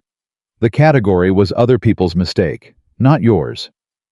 They sat in the garden while the party continued above them, the midsummer night warm and very dark, the river audible beyond the boundary. She sent the note the next morning. She had spent the night in the careful way of someone who knows they will not sleep and has decided to use the time for something. She had sat at her desk, and she had thought with the specific rigor she brought to problems she intended to solve correctly about the situation as it actually was. The situation as it actually was. A man she had known for 4 months, who had looked for her across a ballroom, who had come to Harcourt, not for the reason anyone had believed, who had spent 4 months reading her work with the seriousness she had never received from anyone, and treating her observations as having the weight she had always known they had. Who had said in the gallery the thing he had said with the quiet certainty of someone who had been certain for some time. The situation also as it actually was, her family's expectations in ruins. The county's interpretation already forming. She had no illusions about that, about the specific shape the story was taking in drawing rooms across the county tonight. The formal visit whose purpose had been rearranged. The elder sister left at the top of the staircase. The younger one who had fled through the side door. There was a version of herself that could be brave. She had seen evidence of it before, the woman who went to the estate boundary alone, who sent extracts to a bookseller, who sat in the greenhouse at 6 in the morning because the work required it and the work was worth it. There was another version that was simply afraid. At 3 in the morning, the afraid version was louder. She wrote, "My lord, I find myself unable to account for last evening with any clarity. I am asking you for my own sake and for my family's to allow things to return to a simpler arrangement. I am grateful for everything you have said and shown me these past months. I do not doubt that you meant it sincerely. But I am asking you to release me from the position your declaration has placed me in, because I do not think I am capable of inhabiting it without causing harm to everyone involved, including myself. Please let me return to being invisible. E.H." She folded it. She left it on the hall table at 5 in the morning with Thomas's name on the outer fold and the Duke's name on the inner. Then she went to the greenhouse. She worked for 3 hours with the steadiness that was her oldest skill, the one that had never failed her, the capacity to sit with something broken and be patient with it and do the next thing and then the thing after that. She repotted. She catalogued. She made notes in the margins of the field journal she had been keeping for 7 years. She did not think about the ballroom.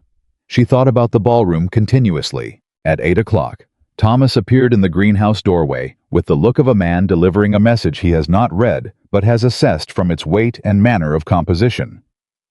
"A reply, miss," he said. She took it. She held it for a moment without opening it. She thought about what it would contain: a gracious withdrawal, the particular gentleness of a man who would not persist against an expressed wish, a formal closing of the subject. That was the only reasonable response to the note she had sent. She opened it. It contained 4 words: "I will wait then." She stood in the greenhouse with the note in her hands and the morning light coming through the glass at the particular angle of a day that had decided to be clear, and she understood that she was not as she had assumed in the final chapter of something. She was apparently in the middle of it, and somewhere in the part of herself that she had spent 27 years keeping very quiet and very still and very carefully managed. Something made a sound that was not quite relief and not quite fear and not quite joy, but was in the close and complicated vicinity of all 3. She folded the note. She put it in her pocket with the field journal. She went back to work. The county talked about the Pembroke ball for 3 weeks. Evelyn knew this, not because she attended any of the gatherings where the talking happened, but because the talking eventually reached the greenhouse in the particular way that things reached the greenhouse through Thomas, through the altered quality of her mother's silences, through Arabella's careful reports delivered each evening with the objectivity of someone who had decided that accuracy was more useful than protection. The general shape of the county's interpretation, as it had formed and hardened in the days following the ball, was this: the Duke of Ashcombe had made a public spectacle of the Harcourt family. He had come to their estate under the accepted premise of a formal introduction to the elder daughter, had remained for 4 months at their expense, and with the tacit cooperation of their social standing, and had then, at the most visible event of the season, walked across a ballroom full of witnesses and declared himself in the wrong direction. This was not, strictly speaking, unfair to the facts. It was simply missing the facts that mattered. Evelyn was accustomed to this. She worked. She always worked. The greenhouse had the summer's full production to manage, and there was a section of the estate orchard she had been meaning to document for 2 seasons and had not found time for, and the tenant farm records she had begun in the spring needed their summer update. She filled the days with the steady accumulation of small, purposeful things that had always been in her experience the most reliable method of surviving periods of large, purposeless feeling. The Duke remained at Harcourt for 11 days after the ball. He did not seek her out. He attended the dinners as he had always attended them. He spoke to her father about estate management, and to her mother with the courteous attention he had always brought to the formal occasions. And he was, if anything, somewhat quieter than he had been in the months before, quieter, in the particular way of someone who has said what needed to be said, and is giving it the room to be received properly. She understood the note had done that. "I will wait then." She understood it as exactly what it claimed to be: not withdrawal, not pressure, not the management of her toward a predetermined outcome.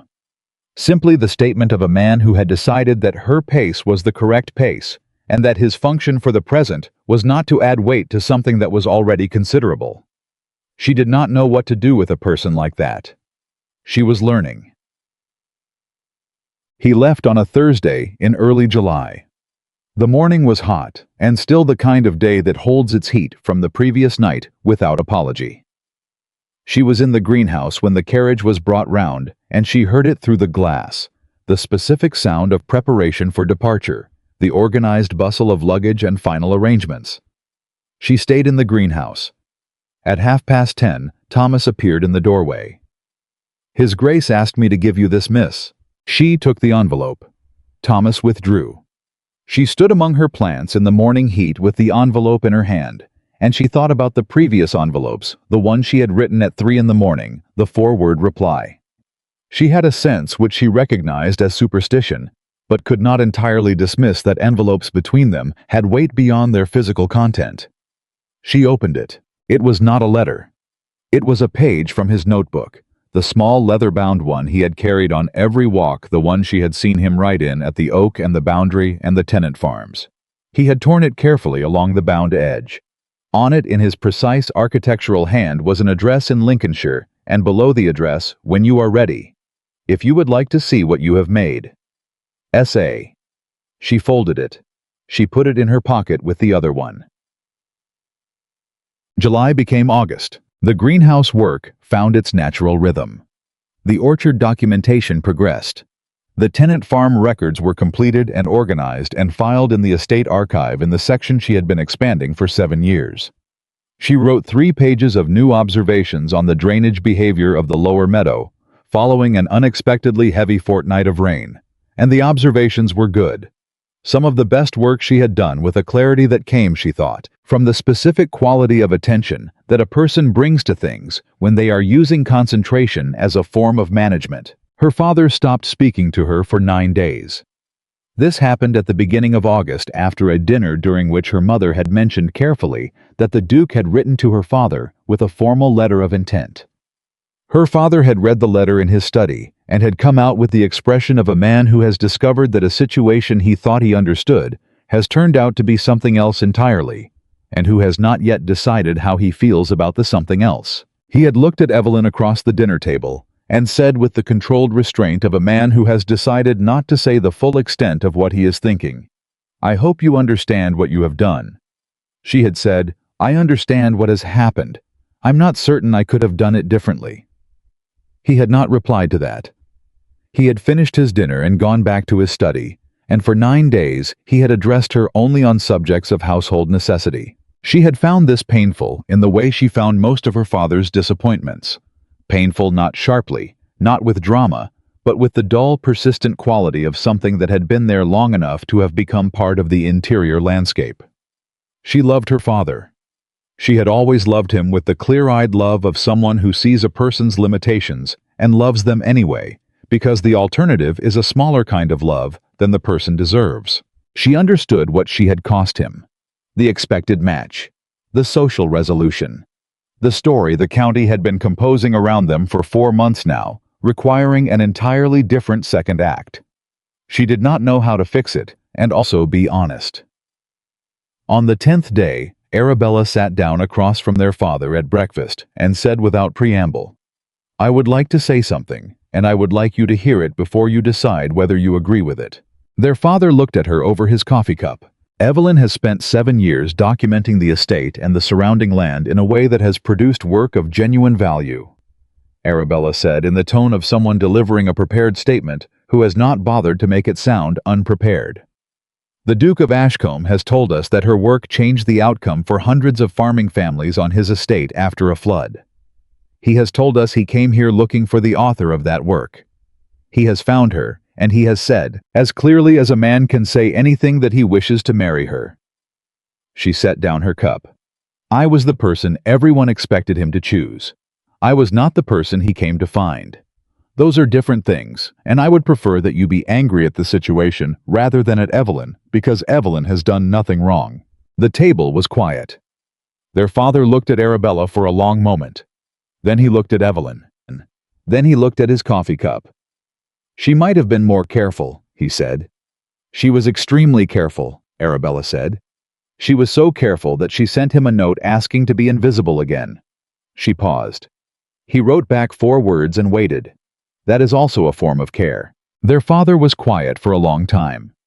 The breakfast things sat on the table between them, the ordinary domestic objects of a morning that was in all external respects entirely usual. He is a duke, her father said finally to Evelyn. Not warmly, but the temperature had changed. I know, she said. Your sister was... He stopped, started differently. I had a plan. I know that too. Plans, he said with the weariness of a man arriving at a conclusion he has been avoiding, are apparently not the primary mechanism by which this family proceeds. She looked at him. There was a silence, and in the silence she understood that he was not forgiving her exactly. There was nothing to forgive, and he was arriving at that understanding too slowly, in the way that fathers arrive at the understanding that their children have not wronged them when they have simply been themselves.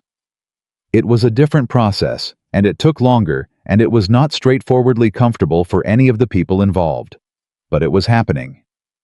Eat your breakfast, he said. She ate her breakfast.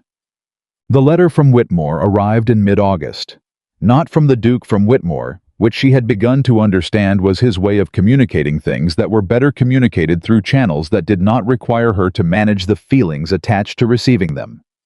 Whitmore wrote with the specific economy of a man who had absorbed his employer's style of stating things clearly and without performance. The letter informed her that the restoration work on the northern tenant gardens of Ashcombe Estate was entering its second phase. The first phase had involved implementing the drainage approach described in her 1897 orchard section, modified for the heavier Lincolnshire soil. The results of the first phase were, Whitmore wrote, consistent with the projected outcomes in the original documentation. He thought she might wish to see them. The letter contained no invitation. It contained only information. She read it twice. She folded it. She put it with the notebook page and the 4-word reply in the small box in her desk drawer that was becoming.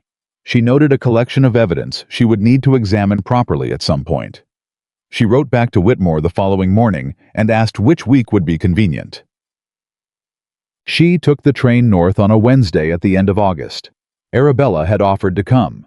She had declined not because the offer was not genuine, but because this was something she needed to do with the complete clarity of her own perception without the lens of anyone else's interpretation.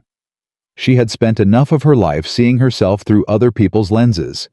For this, she needed to be the only pair of eyes. Whitmore met her at the station with a carriage and the manner of someone who had arranged a great many things for this particular day and was satisfied with the arrangements, but not going to say so directly. She asked as they drove whether the Duke was at the estate. "He arrived yesterday," Whitmore said. "Does he know I'm coming?" Whitmore looked at her with the quality of expression that had only ever communicated one thing in her experience, which was, "I am not going to answer that question directly, but the answer is informative." "He has been at the northern farm since this morning," he said. She looked out the carriage window. The Lincolnshire landscape was different from Northamptonshire, in ways she had been noting since the train flatter the horizons, longer, the sky bigger over the level land. The hedgerows were different species in different proportions. The quality of the soil where she could see it was darker, heavier, with the specific sheen of clay-rich earth. She had read about it for 3 years in the flooding records that had eventually made their way to Whitmore. She had imagined it. The imagining had been approximately correct, but had missed the particular weight of it, the way the land sat, the way it held. The northern tenant gardens came into view as they rounded a lane. She leaned forward. She was not certain what she had expected improvement, certainly based on Whitmore's letter. Results consistent with the projected outcomes. She had built a mental picture from those words that was careful and accurate and entirely inadequate. The gardens were flourishing, not in the tidy, managed way of designed spaces. In the way of things that have found their correct conditions and are simply doing what they have always been capable of doing, given the proper support. The orchard rows at the western edge had new growth coming through in the gaps, where the compromised trees had been removed. The replacement varieties she had specified in the 1899 records, lower growing, better suited to the wet-footed conditions of the clay soil. The herb beds near the cottage gardens were producing at a density she had specified as the target yield in the medicinal section. The drainage channels at the field margins were holding. She could see it in the dry condition of the path alongside them, the contrast with the mud that would have been there without them. She got out of the carriage before Whitmore had fully stopped it. She walked along the edge of the orchard. She crouched at the margin of the first drainage channel and looked at the soil profile, the way the water was moving the plant communities that had established themselves along the edge, which were exactly the communities she had said would come if the drainage held. She put her hand in the soil. It was the right temperature, the right texture, the right moisture level for August in this region, with this clay content and this depth of drainage intervention. She stayed crouched in the soil for a moment longer than was strictly necessary. She was aware that she was making a quiet kind of sound that she had not made before in the presence of anything that was not a document or a plant in her own greenhouse. She got herself under control, which took a moment, and then she stood and turned. Howe was standing at the end of the orchard row. He had come from the fields beyond. She could see the path behind him through the gap in the hedge, the wider farmland where the drainage work had been largest. He was in his working coat without the formal trappings, with the specific dishevelment of a man who has been outside doing actual things in actual conditions. He had soil on his boots. They looked at each other across perhaps 50 feet of reclaimed orchard. She walked toward him. She stopped 10 feet away, which was closer than their formal conversations, and further than the greenhouse had been, and she looked at him with the full directness she usually held back, because she was past the point of holding things back, and she knew it. "You did all of this," she said. "The families here did the work," he said. "I provided the framework. You provided my framework." "Yes." She held his gaze. "For how long not the flooding? How long ago did you begin all of this?" She gestured at the orchards, the gardens, the organized, productive evidence around them. "The flooding work began 3 years ago," he said. "The northern gardens began in January." "January," she said. "This January, after you came to Harcourt?" "Yes." "While I was asking to be invisible." He met her eyes. "Yes." She looked at the orchard. At the new growth, the careful rootstock, the drainage channels that had required someone to read the 1899 records very carefully and then commit significant resources to implementing what they said. Resources and time, and the specific effort of a person who was not doing it to demonstrate something, but because the thing itself was right to do. "I want you to explain something to me," she said. She turned back to him. "From the beginning, why did you actually start looking for the author of those documents? What were you looking for specifically?" Hal was quiet for a moment. Not evasive thinking in the way he thought with the actual weight of the question. "The documents changed what I believed was possible," he said. "Not just practically, in a more fundamental sense." He paused. "I had been managing this estate for 8 years, and I had been managing it with the tools I'd been given engineering capital standard agricultural practice. I was solving problems, but I was not. There was something I was missing about the relationship between the land and the people on it. The way they talk to each other. The way a plant's distribution pattern is not decoration, but information." He held her gaze. "Your records understood that. They were written by someone who listened to land the way most people only listen to other people. Someone who understood that observation and care are not sentimental acts. They are the most rigorous form of knowledge available." He paused. "I wanted to find that person because I wanted to understand how to think the way they thought." "You wanted to learn from them," she said. "Yes," he said. "That was what I wanted in the beginning." "And now?" He looked at her with the gray steadiness that she had first tried to classify at the eastern boundary in November and had been classifying ever since, and which she understood now was simply the look of a person who was genuinely present, which was rarer than it should have been and more valuable than she had been taught to expect. "Now," he said, "I want considerably more than that, and I believe you know it." She breathed. "I was afraid," she said. "After the ball. I'm telling you because you deserve honesty more than you deserve management. I know. I have been the person at the edge of the room for 27 years, she said. The person who is useful and quiet and not especially considered. When you said what you said..." She stopped. "It was terrifying. Not because I doubted it. Because I believed it, and believing it meant I had to decide who I was if it was true. And I have been someone specific for a very long time. Changing that is not simply a feeling. It requires..." She looked for the word. "Reconstruction. I know that too," he said quietly. "I have done some of it myself." She looked at him. She thought about the flooding, and the tenant families, and the 3 years of searching for someone whose name he hadn't known, and the January spent implementing orchard restoration work in the Lincolnshire clay, while she was in her greenhouse telling herself to want less. "You were afraid too," she said. Hal was quiet for a moment. "I was afraid," he said, "that once you understood the full weight of what your work had meant, once you saw the scale of it, the families, the land, you would assume that gratitude was the basis of my feelings, that I had attached myself to the idea of you before I knew you, and that what I believed I felt was simply the completion of a long search rather than an honest response to the actual person." She stood very still. "That would be," he said, "the wrong conclusion. But it is one I was afraid you might reasonably reach." She looked at the orchard around them, the careful evidence of someone who had read her work as though it were a language worth learning, implemented it as though it were a truth worth trusting, and then waited in January, in the clay soil of Lincolnshire, for an outcome he could not be certain of. "It is not the conclusion I reach," she said. He looked at her. "I looked at the soil," she said. "Just now, at the drainage channel, The moisture level is exactly what the 1899 record specified as optimal for this clay type at this intervention depth. She paused. You didn't have someone implement this. You understood it well enough to specify it correctly yourself. I read the records very carefully, he said. For 3 years. For 3 years. She made a sound that was not quite a laugh and not quite a breath, somewhere between the two in the specific register of someone arriving at an understanding that has been available to them for some time, but required a certain amount of evidence before it could be received without resistance. I'm not grateful, she said. I want to be clear about that. I'm not standing in this orchard being moved by your kindness toward my work.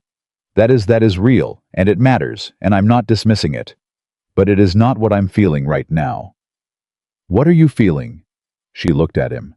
Like someone who has been reading the same document for 4 months and has finally looked up and understood what it actually says.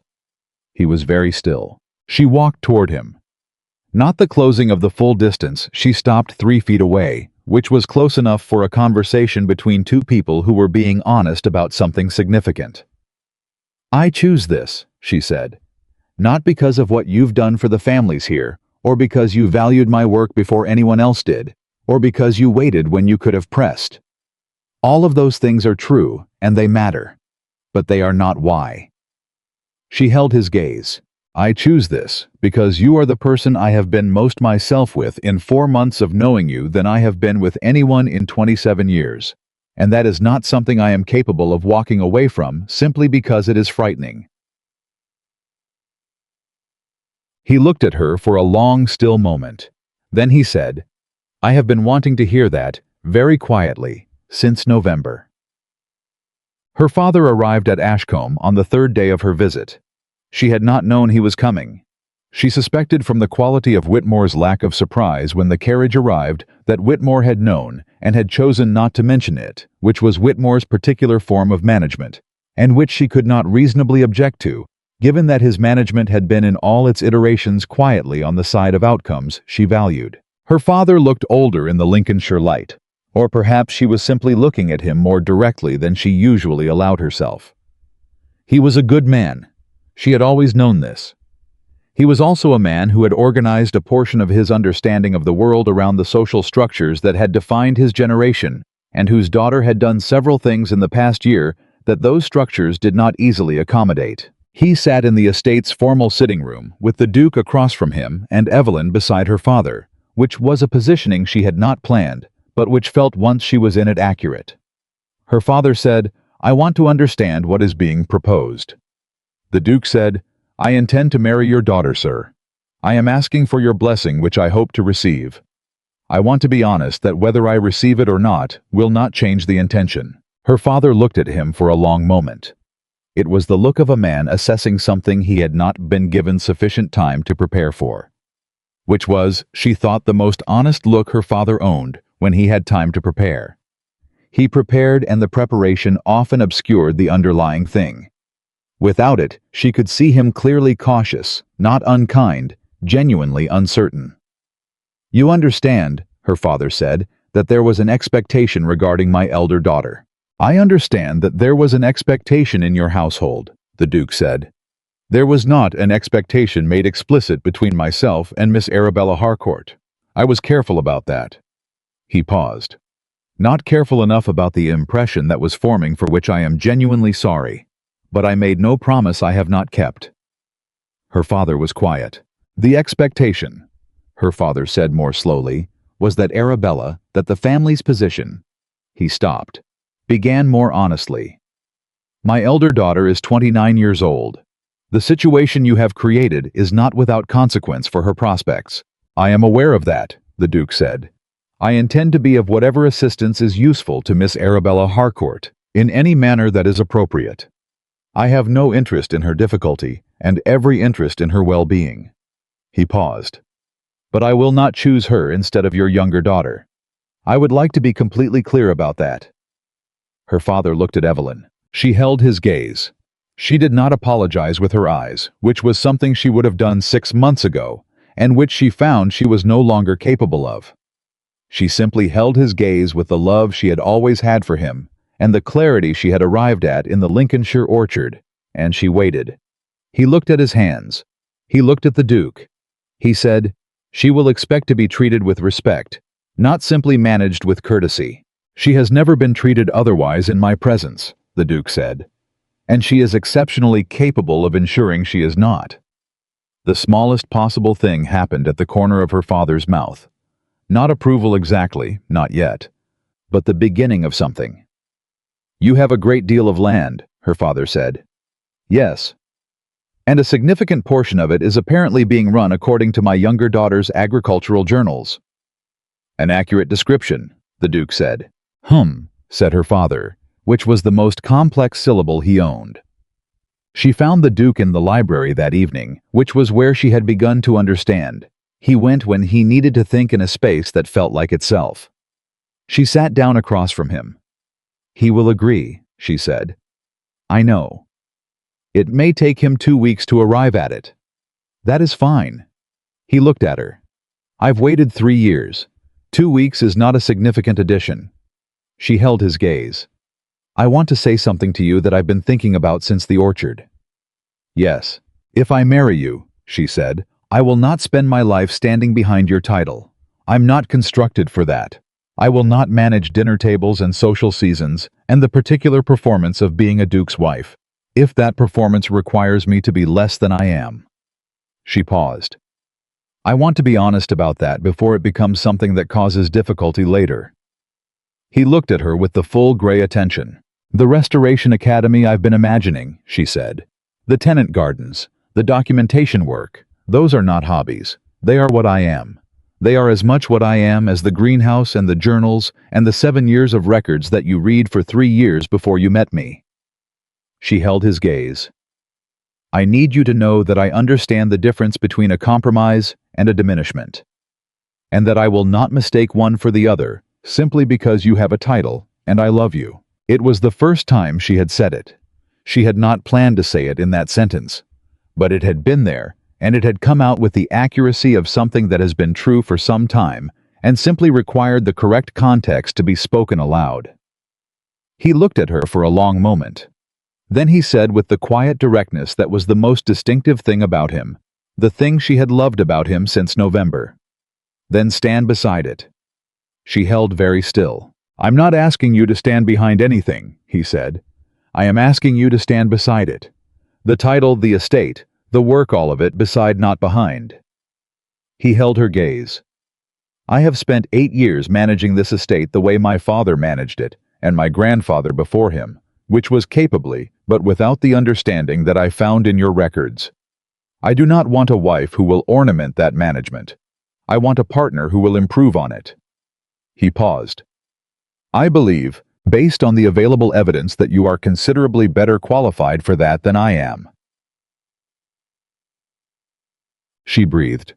"The Restoration Academy," he said. "What would it need?" She looked at him. "Space, good light, storage, time. Ashcombe has all of those. And the tenant documentation continues," he said, "with full access to the archive, the land agent, and whatever materials you need. And I will not," she said carefully, "be expected to be decorative.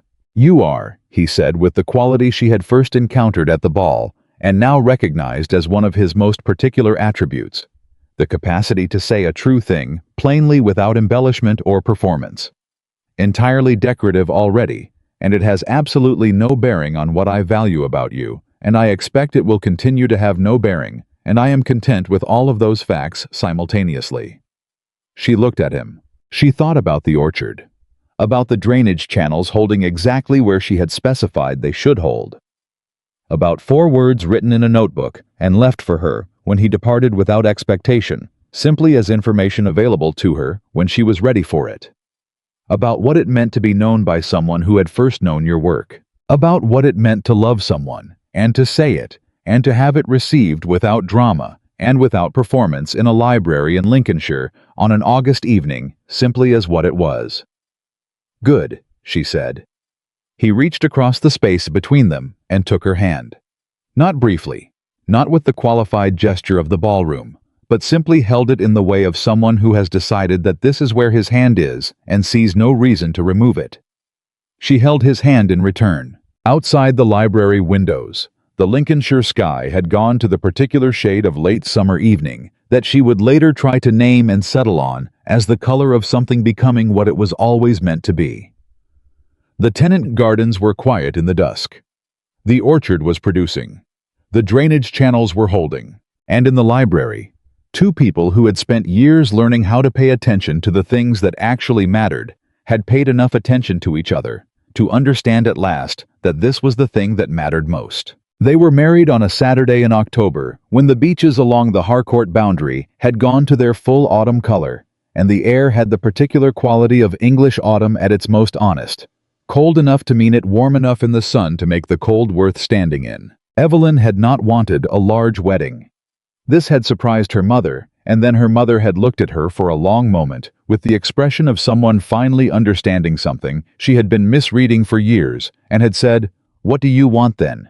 with the genuine question in it, the open-handed version, and Evelyn had understood that this too was a kind of change, small and unannounced, the kind that happens in people when the story around them shifts enough to allow it. What she wanted was the village church. The one where she had attended Sunday service for 27 years, in the second pew from the left, slightly behind and to the side of the family, in the position that was appropriate for someone whose attendance was required, but whose presence was not the point. She wanted the oak doors and the old stone, and the particular smell of it, cold and candle wax, and the accumulated history of a building that had been used for significant things for 3 centuries, and had absorbed the weight of them without comment. She wanted the people who actually mattered to be there. This was a different list than the one her mother had initially composed. The Duke Sebastian. She had begun to practice saying in the privacy of her own thoughts, moving toward the particular intimacy of a name, had listened to her description of what she wanted, and had said simply, yes. And then he had added one condition of his own, stated with the quiet certainty she had come to understand, was simply how he held convictions that were not negotiable. He wanted the tenant families from the northern Lincolnshire estate to have places of honor. Her mother had looked at this addition to the guest list with the expression of someone encountering a social custom they had not previously been required to navigate. Not unkind. Her mother had never been unkind in a way that was deliberate, but genuinely uncertain about the protocol of seating arrangements that placed farming families from Lincolnshire alongside county gentry in a church that had not historically been asked to hold both simultaneously. "They are the reason we are here," Sebastian had said to her mother, with the complete lack of drama of someone stating an obvious fact. Her work changed their lives. Their lives are the evidence that her work was worth doing. It seems correct that they should be present at the occasion. Her mother had looked at him, then at Evelyn, then back at him. "Very well," she had said, which was, Evelyn understood not capitulation, but something more interesting, the beginning of her mother's revision of a set of assumptions she had held for a long time, which was a process that would take considerably longer than a single conversation, but which had in that moment found its starting place. The morning of the wedding was cold and clear. Arabella came to her room at 7. She had a cup of tea in each hand, and the expression of someone who has decided exactly what kind of morning this is going to be, and is prepared to maintain that decision, regardless of what feelings arise to complicate it. She sat on the edge of the bed and handed Evelyn her cup, and looked at her with the direct gray eyes that were the feature they shared most visibly. Their mother's eyes, both of them, which they had discovered in their 20s and had never quite gotten used to. "How do you feel?" Arabella asked. "Truthfully." "Obviously truthfully. I've had 29 years of the other kind." Evelyn looked at her tea. "Frightened," she said, "and very certain, simultaneously." "That sounds correct," Arabella said. "Fear and certainty in the same moment usually means the thing is real." She paused. "The other kind, the smooth, uncomplicated kind with no fear at all, that's usually the thing you've been told to want, rather than the thing you actually want." Evelyn looked at her. "Is that what you found in the seasons?" Arabella was quiet for a moment. Not evasive, simply finding the honest answer, which was something she had become better at since June. "I found a great many men who admired me," she said, "who wanted to be seen with me and to have me in their households and to be congratulated on their choice." She turned her cup in her hands. "Not one of them wanted to know what I thought about things. Not really. They wanted to know that I thought well of them, which is entirely different. What do you want? Evelyn asked. Actually want. Not what the seasons require. Arabella looked at the window. Outside, the October morning was beginning its light, thin and clear, and without pretense. I want someone who asks questions that require me to think before I answer, she said. I want someone who is more interested in what I say than in how I look when I say it. She paused. I think what you have. And I am not sorry that you have it. I am simply still learning how to want it for myself without confusing the want with the resentment. You're not resentful, Evelyn said. Not of you, Arabella said. She looked back at her sister. Of the years I spent believing that being admired was the same as being known. That is the thing I'm resentful of. The years. She set down her cup and reached across and took Evelyn's hand briefly with the gesture of someone who does not usually make gestures and is making this one with intention. But that is mine to work out, not yours to fix. They sat together in the October morning. Two sisters with their mother's eyes drinking tea in a room that still smelled faintly of the childhood they had shared in it. He is a good man, Arabella said finally. He is, Evelyn said. And he looked for you across an entire ballroom, Arabella said with the specific tone of someone who has made their peace with something and found that peace in the end surprisingly solid. In front of everyone, that is not nothing. No, Evelyn said. It's not. Arabella stood. She smoothed her dress. She looked at her sister with the full, uncurated look that she usually kept for private moments. The look without the social surface. Simply Arabella in her complexity and her beauty and her ongoing negotiation with a world that had taught her certain things about herself that were going to take time to unlearn. Right, she said. Let's get you married then. The church held perhaps 80 people. The county had expected something grander. There were those who had anticipated the kind of occasion that a duke's wedding was traditionally expected to produce: the cathedral, the procession, the formal display of wealth and lineage that established the social weight of the union for a generation. They had anticipated it, and they had been invited to a village church in Northamptonshire on an October Saturday, and several of them had arrived with the slightly recalibrated expressions of people who have discovered that the event is not what they prepared for, and are in the process of deciding whether this is disappointing or interesting. The Lincolnshire families occupied the pews on the right side of the nave. They had come by train, the morning departure, 15 of them, the Carver family, who managed the northern farms and whose land had been transformed by the drainage work. Old Mrs. Holt, who had been using the medicinal herb garden for 2 seasons and had made the journey specifically to shake the hand of the woman who had written the records that described it. 3 young men who had been the first students in the informal agricultural sessions that Whitmore had organized in the winter, working from the orchard management section of the 1899 journals. They did not look in their good clothes on a Saturday morning, like people who had been inserted into a social occasion where they did not belong. They looked like people who had been given the correct seat for the first time, and were sitting in it with the particular dignity of those who understand that they are precisely where they are supposed to be. Evelyn saw them from the back of the church and felt something in her chest that she was no longer going to try to contain or classify or manage appropriately. She simply felt it. Whitmore was sitting in the 3rd pew, which was not where he would have placed himself. Unprompted, she understood that Sebastian had directed the seating.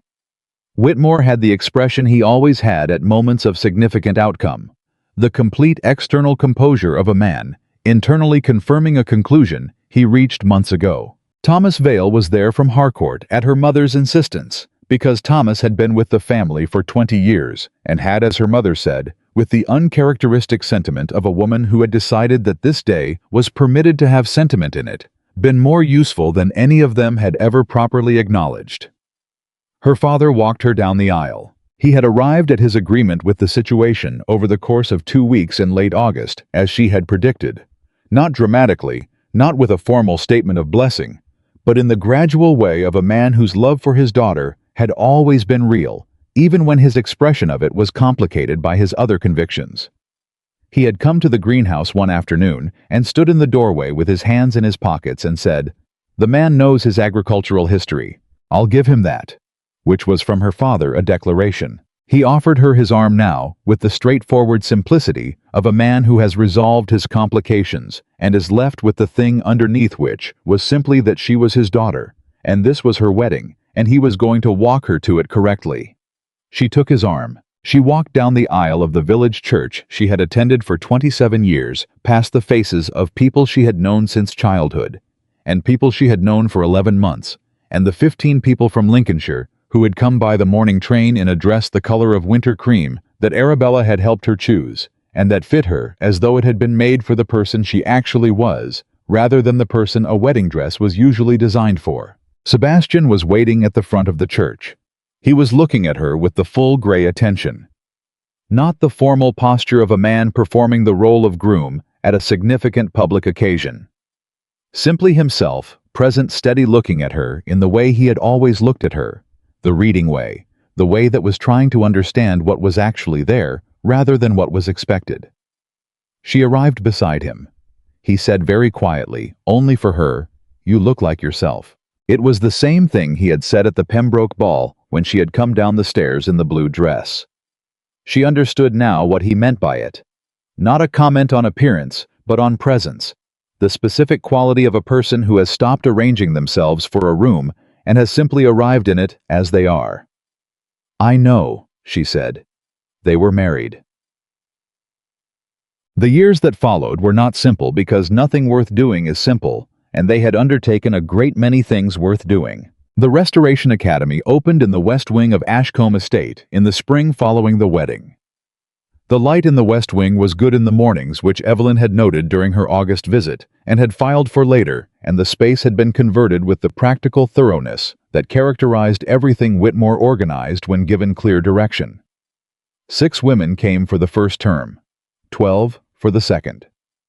By the third year, there was a formal waiting list and a selection process, and the local agricultural society, which had initially looked at the academy with the mild skepticism of an institution encountering something it had not expected to need, had sent 2 of its own members to observe the methodology, and had subsequently, with the particular awkwardness of organizations, making adjustments they should have made earlier, asked if they might include the academy's curriculum in their annual report as a model of practical education. Evelyn had agreed with the equanimity of someone who had learned that the recognition of institutions was not the measure of the work, but was occasionally useful as a tool. The estate clinic opened the following year in a building on the north edge of the tenant village that had been a storage facility and had been, under Evelyn's direction, converted into something functional and well-lit and stocked with the medicinal plants she had been documenting for a decade.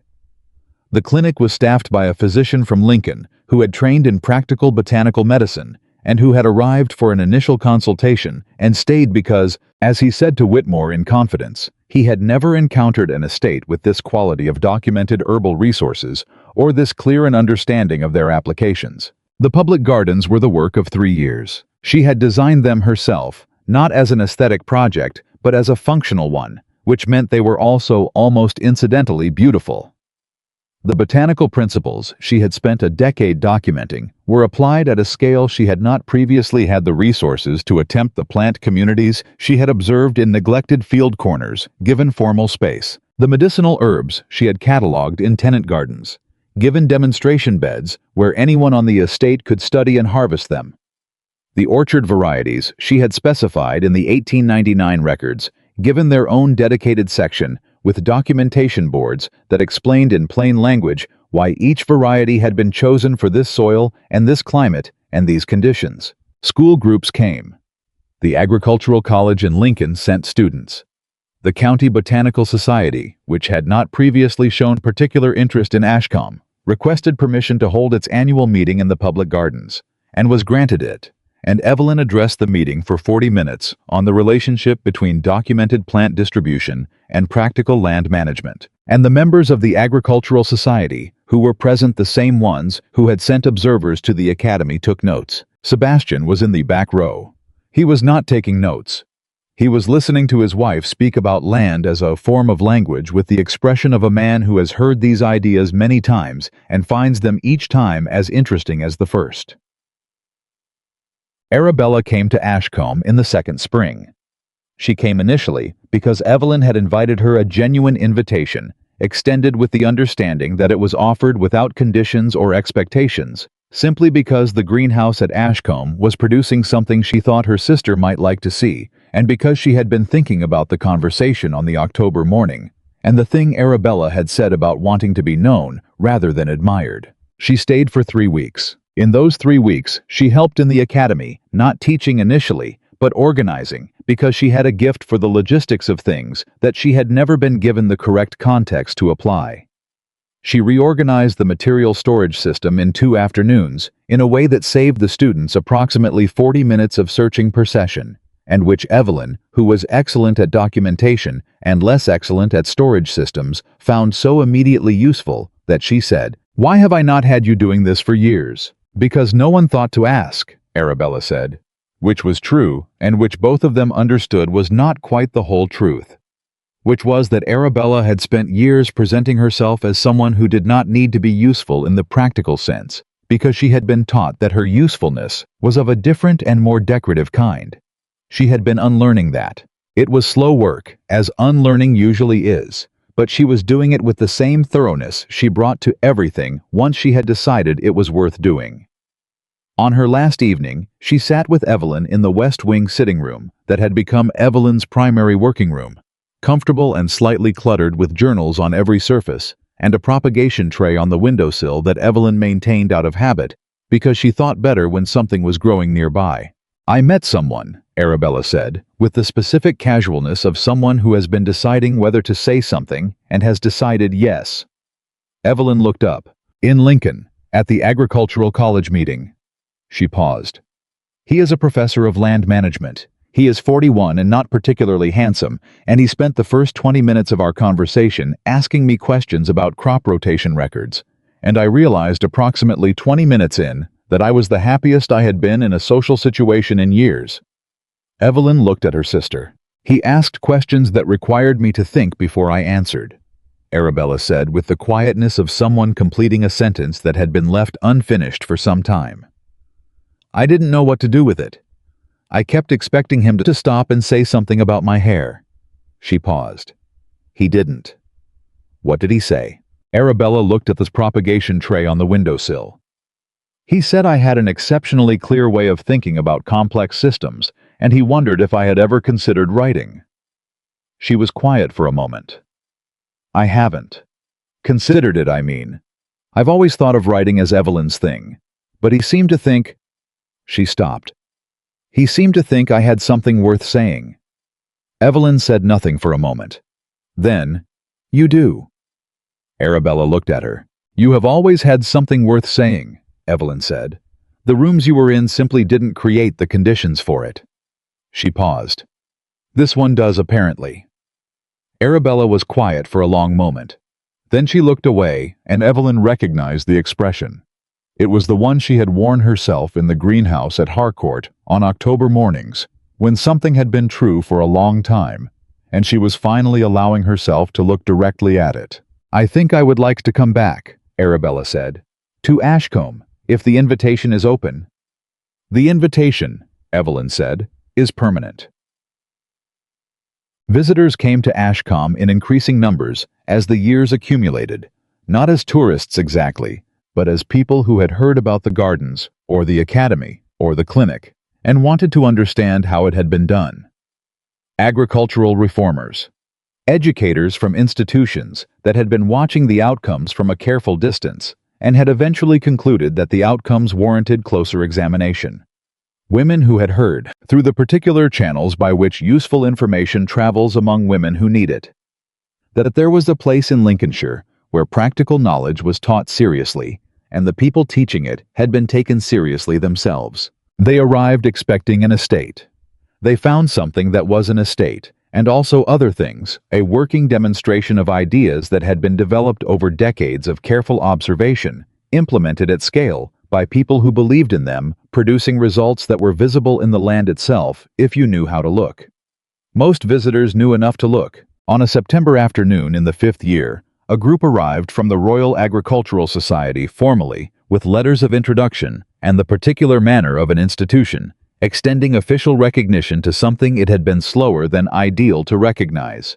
There were 4 of them, and they were shown around by Whitmore, who had the gift of explaining complex things simply, and by Carver, who had come down from the northern farms and who described, with the directness of a man who had lived the outcomes, what the practical difference had been between the land before and the land after. At the end of the tour, they were received in the public gardens, where Sebastian and Evelyn met them near the documented orchard section, with its explanation boards and its carefully maintained rows. One of the society's members, a man named Alderton, the senior delegate with the professional appreciation of someone who has spent a career studying good agricultural practice and knows it when he sees it, stood at the center of the garden and turned slowly, taking in the full scope of it. The design, the documentation, the integration of practical and botanical knowledge into something that was simultaneously a working resource and a coherent vision. "This is extraordinary," he said, and meant it in the specific way that men of his kind mean things not as social currency, but as a professional assessment. The design, the integration of the documented species with the working demonstration beds. He paused. Who was responsible? We've heard it credited to several sources. Some accounts suggest an architectural firm from London. Sebastian looked at Evelyn. She was standing beside him with her field journal under her arm, in the garden she had imagined and built and tended with the October sun, on the documentation boards she had written, and the medicinal beds she had specified, and the orchard rows planted to the varieties she had first documented in a tenant corner in Northamptonshire 20 years before. "No," Sebastian said. He said it with the quiet certainty he brought to all true things. "These gardens were imagined by my wife," he said, "long before anyone thought she was worth listening to." Alderton looked at Evelyn.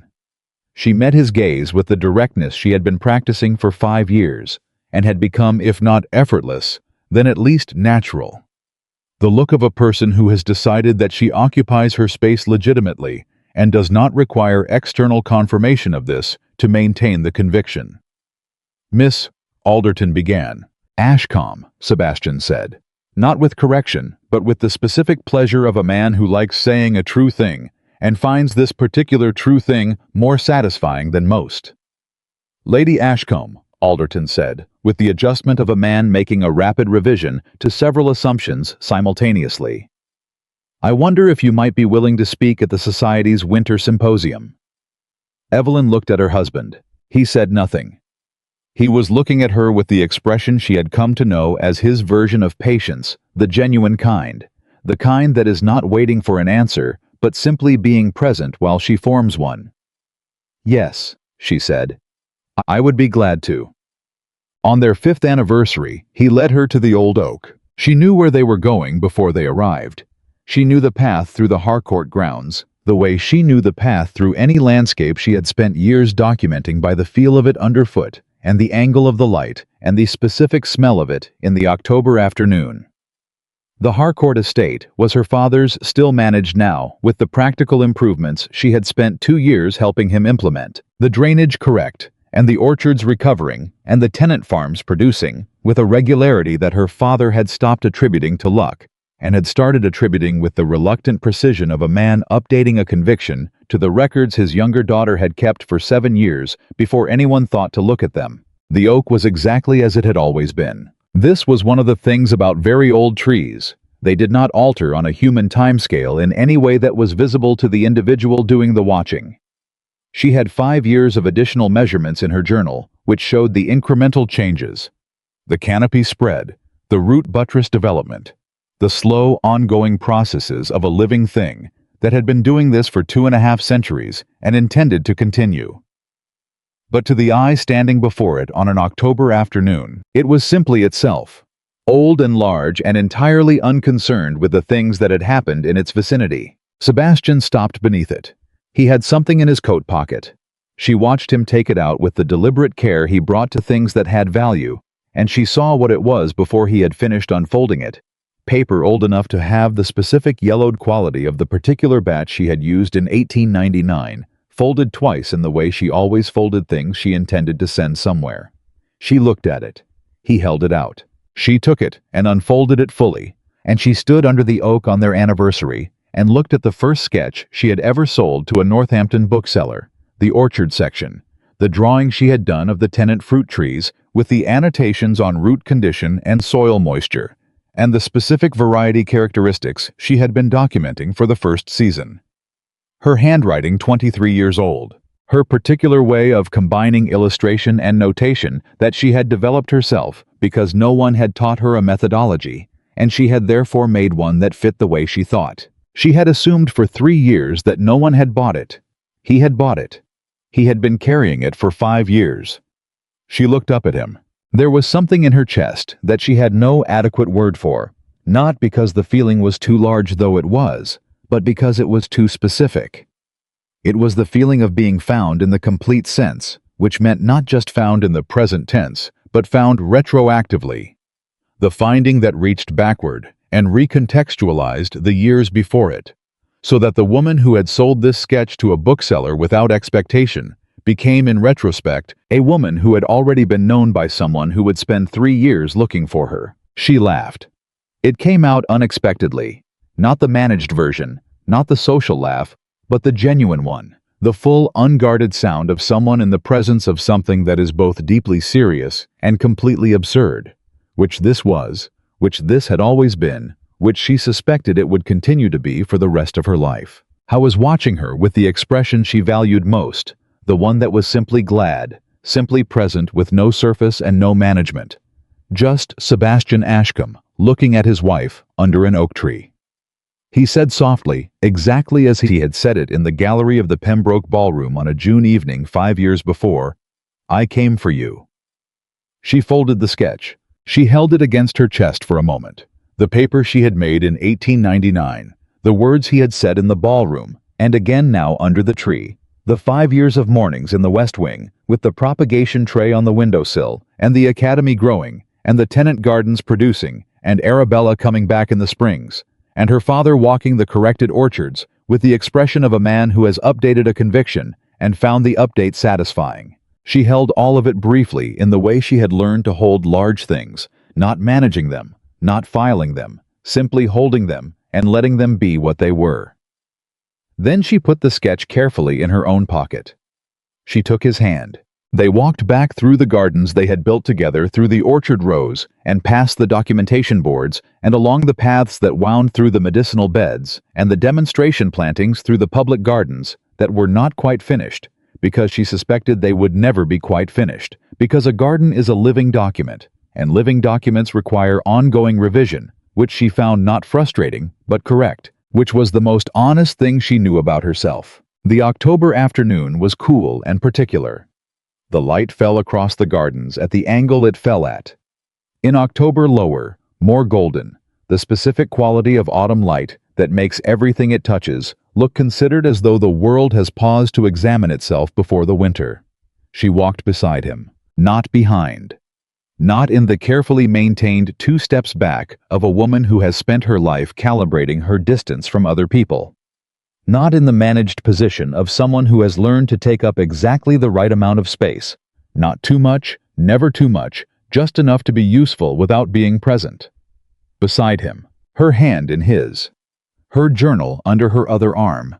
Her boots on the path she had helped design through the gardens she had imagined on the land that had been telling her things for years before anyone had thought to listen, and that was still telling her things daily in the patient way of land that has been asked good questions and has a great deal left to say. She thought about the village church in October, about Arabella with her cups of tea and the October morning, about her father walking her down the aisle with his hands in his pockets, and the specific simplicity of a man who has arrived finally at the thing underneath. She thought about a woman who had spent 27 years in the margins of rooms learning to be useful without being present, practicing the careful skill of invisibility, because the alternative had always seemed more dangerous than the protection it offered. She thought about what it had taken to cross a room, not the Pembroke Ballroom that had been his crossing his deliberate walk through 300 witnesses to the gallery door where she stood with a damaged print in her hands. She thought about the crossing she had done herself, the one that had started everything. The walk across the Ravenshire Ballroom in a different story, a different night.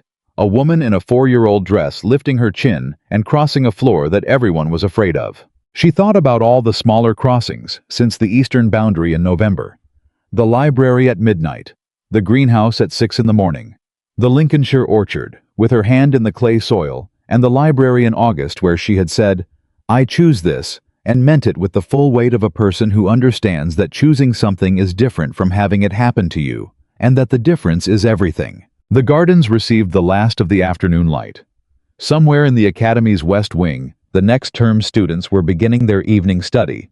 She would meet them in the morning, as she met every new group by sitting beside them and asking them what they already knew, and then asking them why they knew it, and watching the specific moment when they understood that what they had always known was not a starting point for correction, but a foundation worth building on. Somewhere in the north of the estate, the drainage channels were holding. The orchard varieties were producing.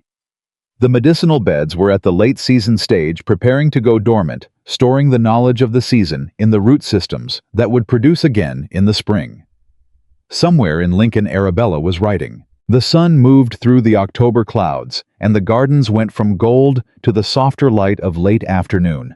And Sebastian's hand was warm, and the path continued, and she could see from where they were the edge of the public gardens, where the old varieties grew, and beyond them the working farmland, and beyond that the sky.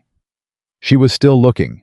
She had always been looking. She had simply finally someone beside her who understood that the looking was the work, and the work was the thing, and that a person who had spent 27 years paying careful attention to the world deserved at minimum to have someone pay careful attention back. The path curved. They followed it together.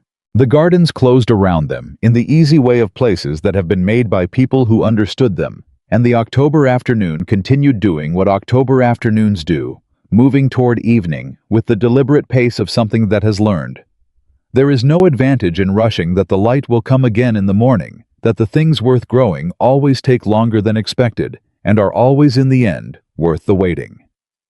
She was the Duchess of Ashcombe. She was the woman who had sold a botanical sketch to a Northampton bookseller and assumed it had found no buyer.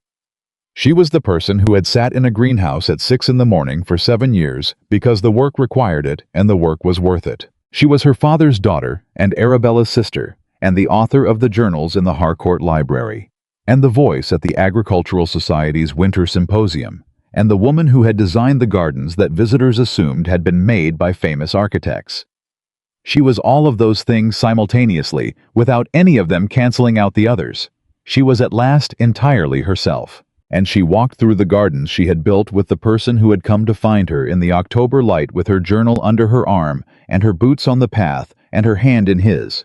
And the day continued, and the gardens continued, and the work continued, as it always had, as it always would, patient and purposeful, and entirely completely hers.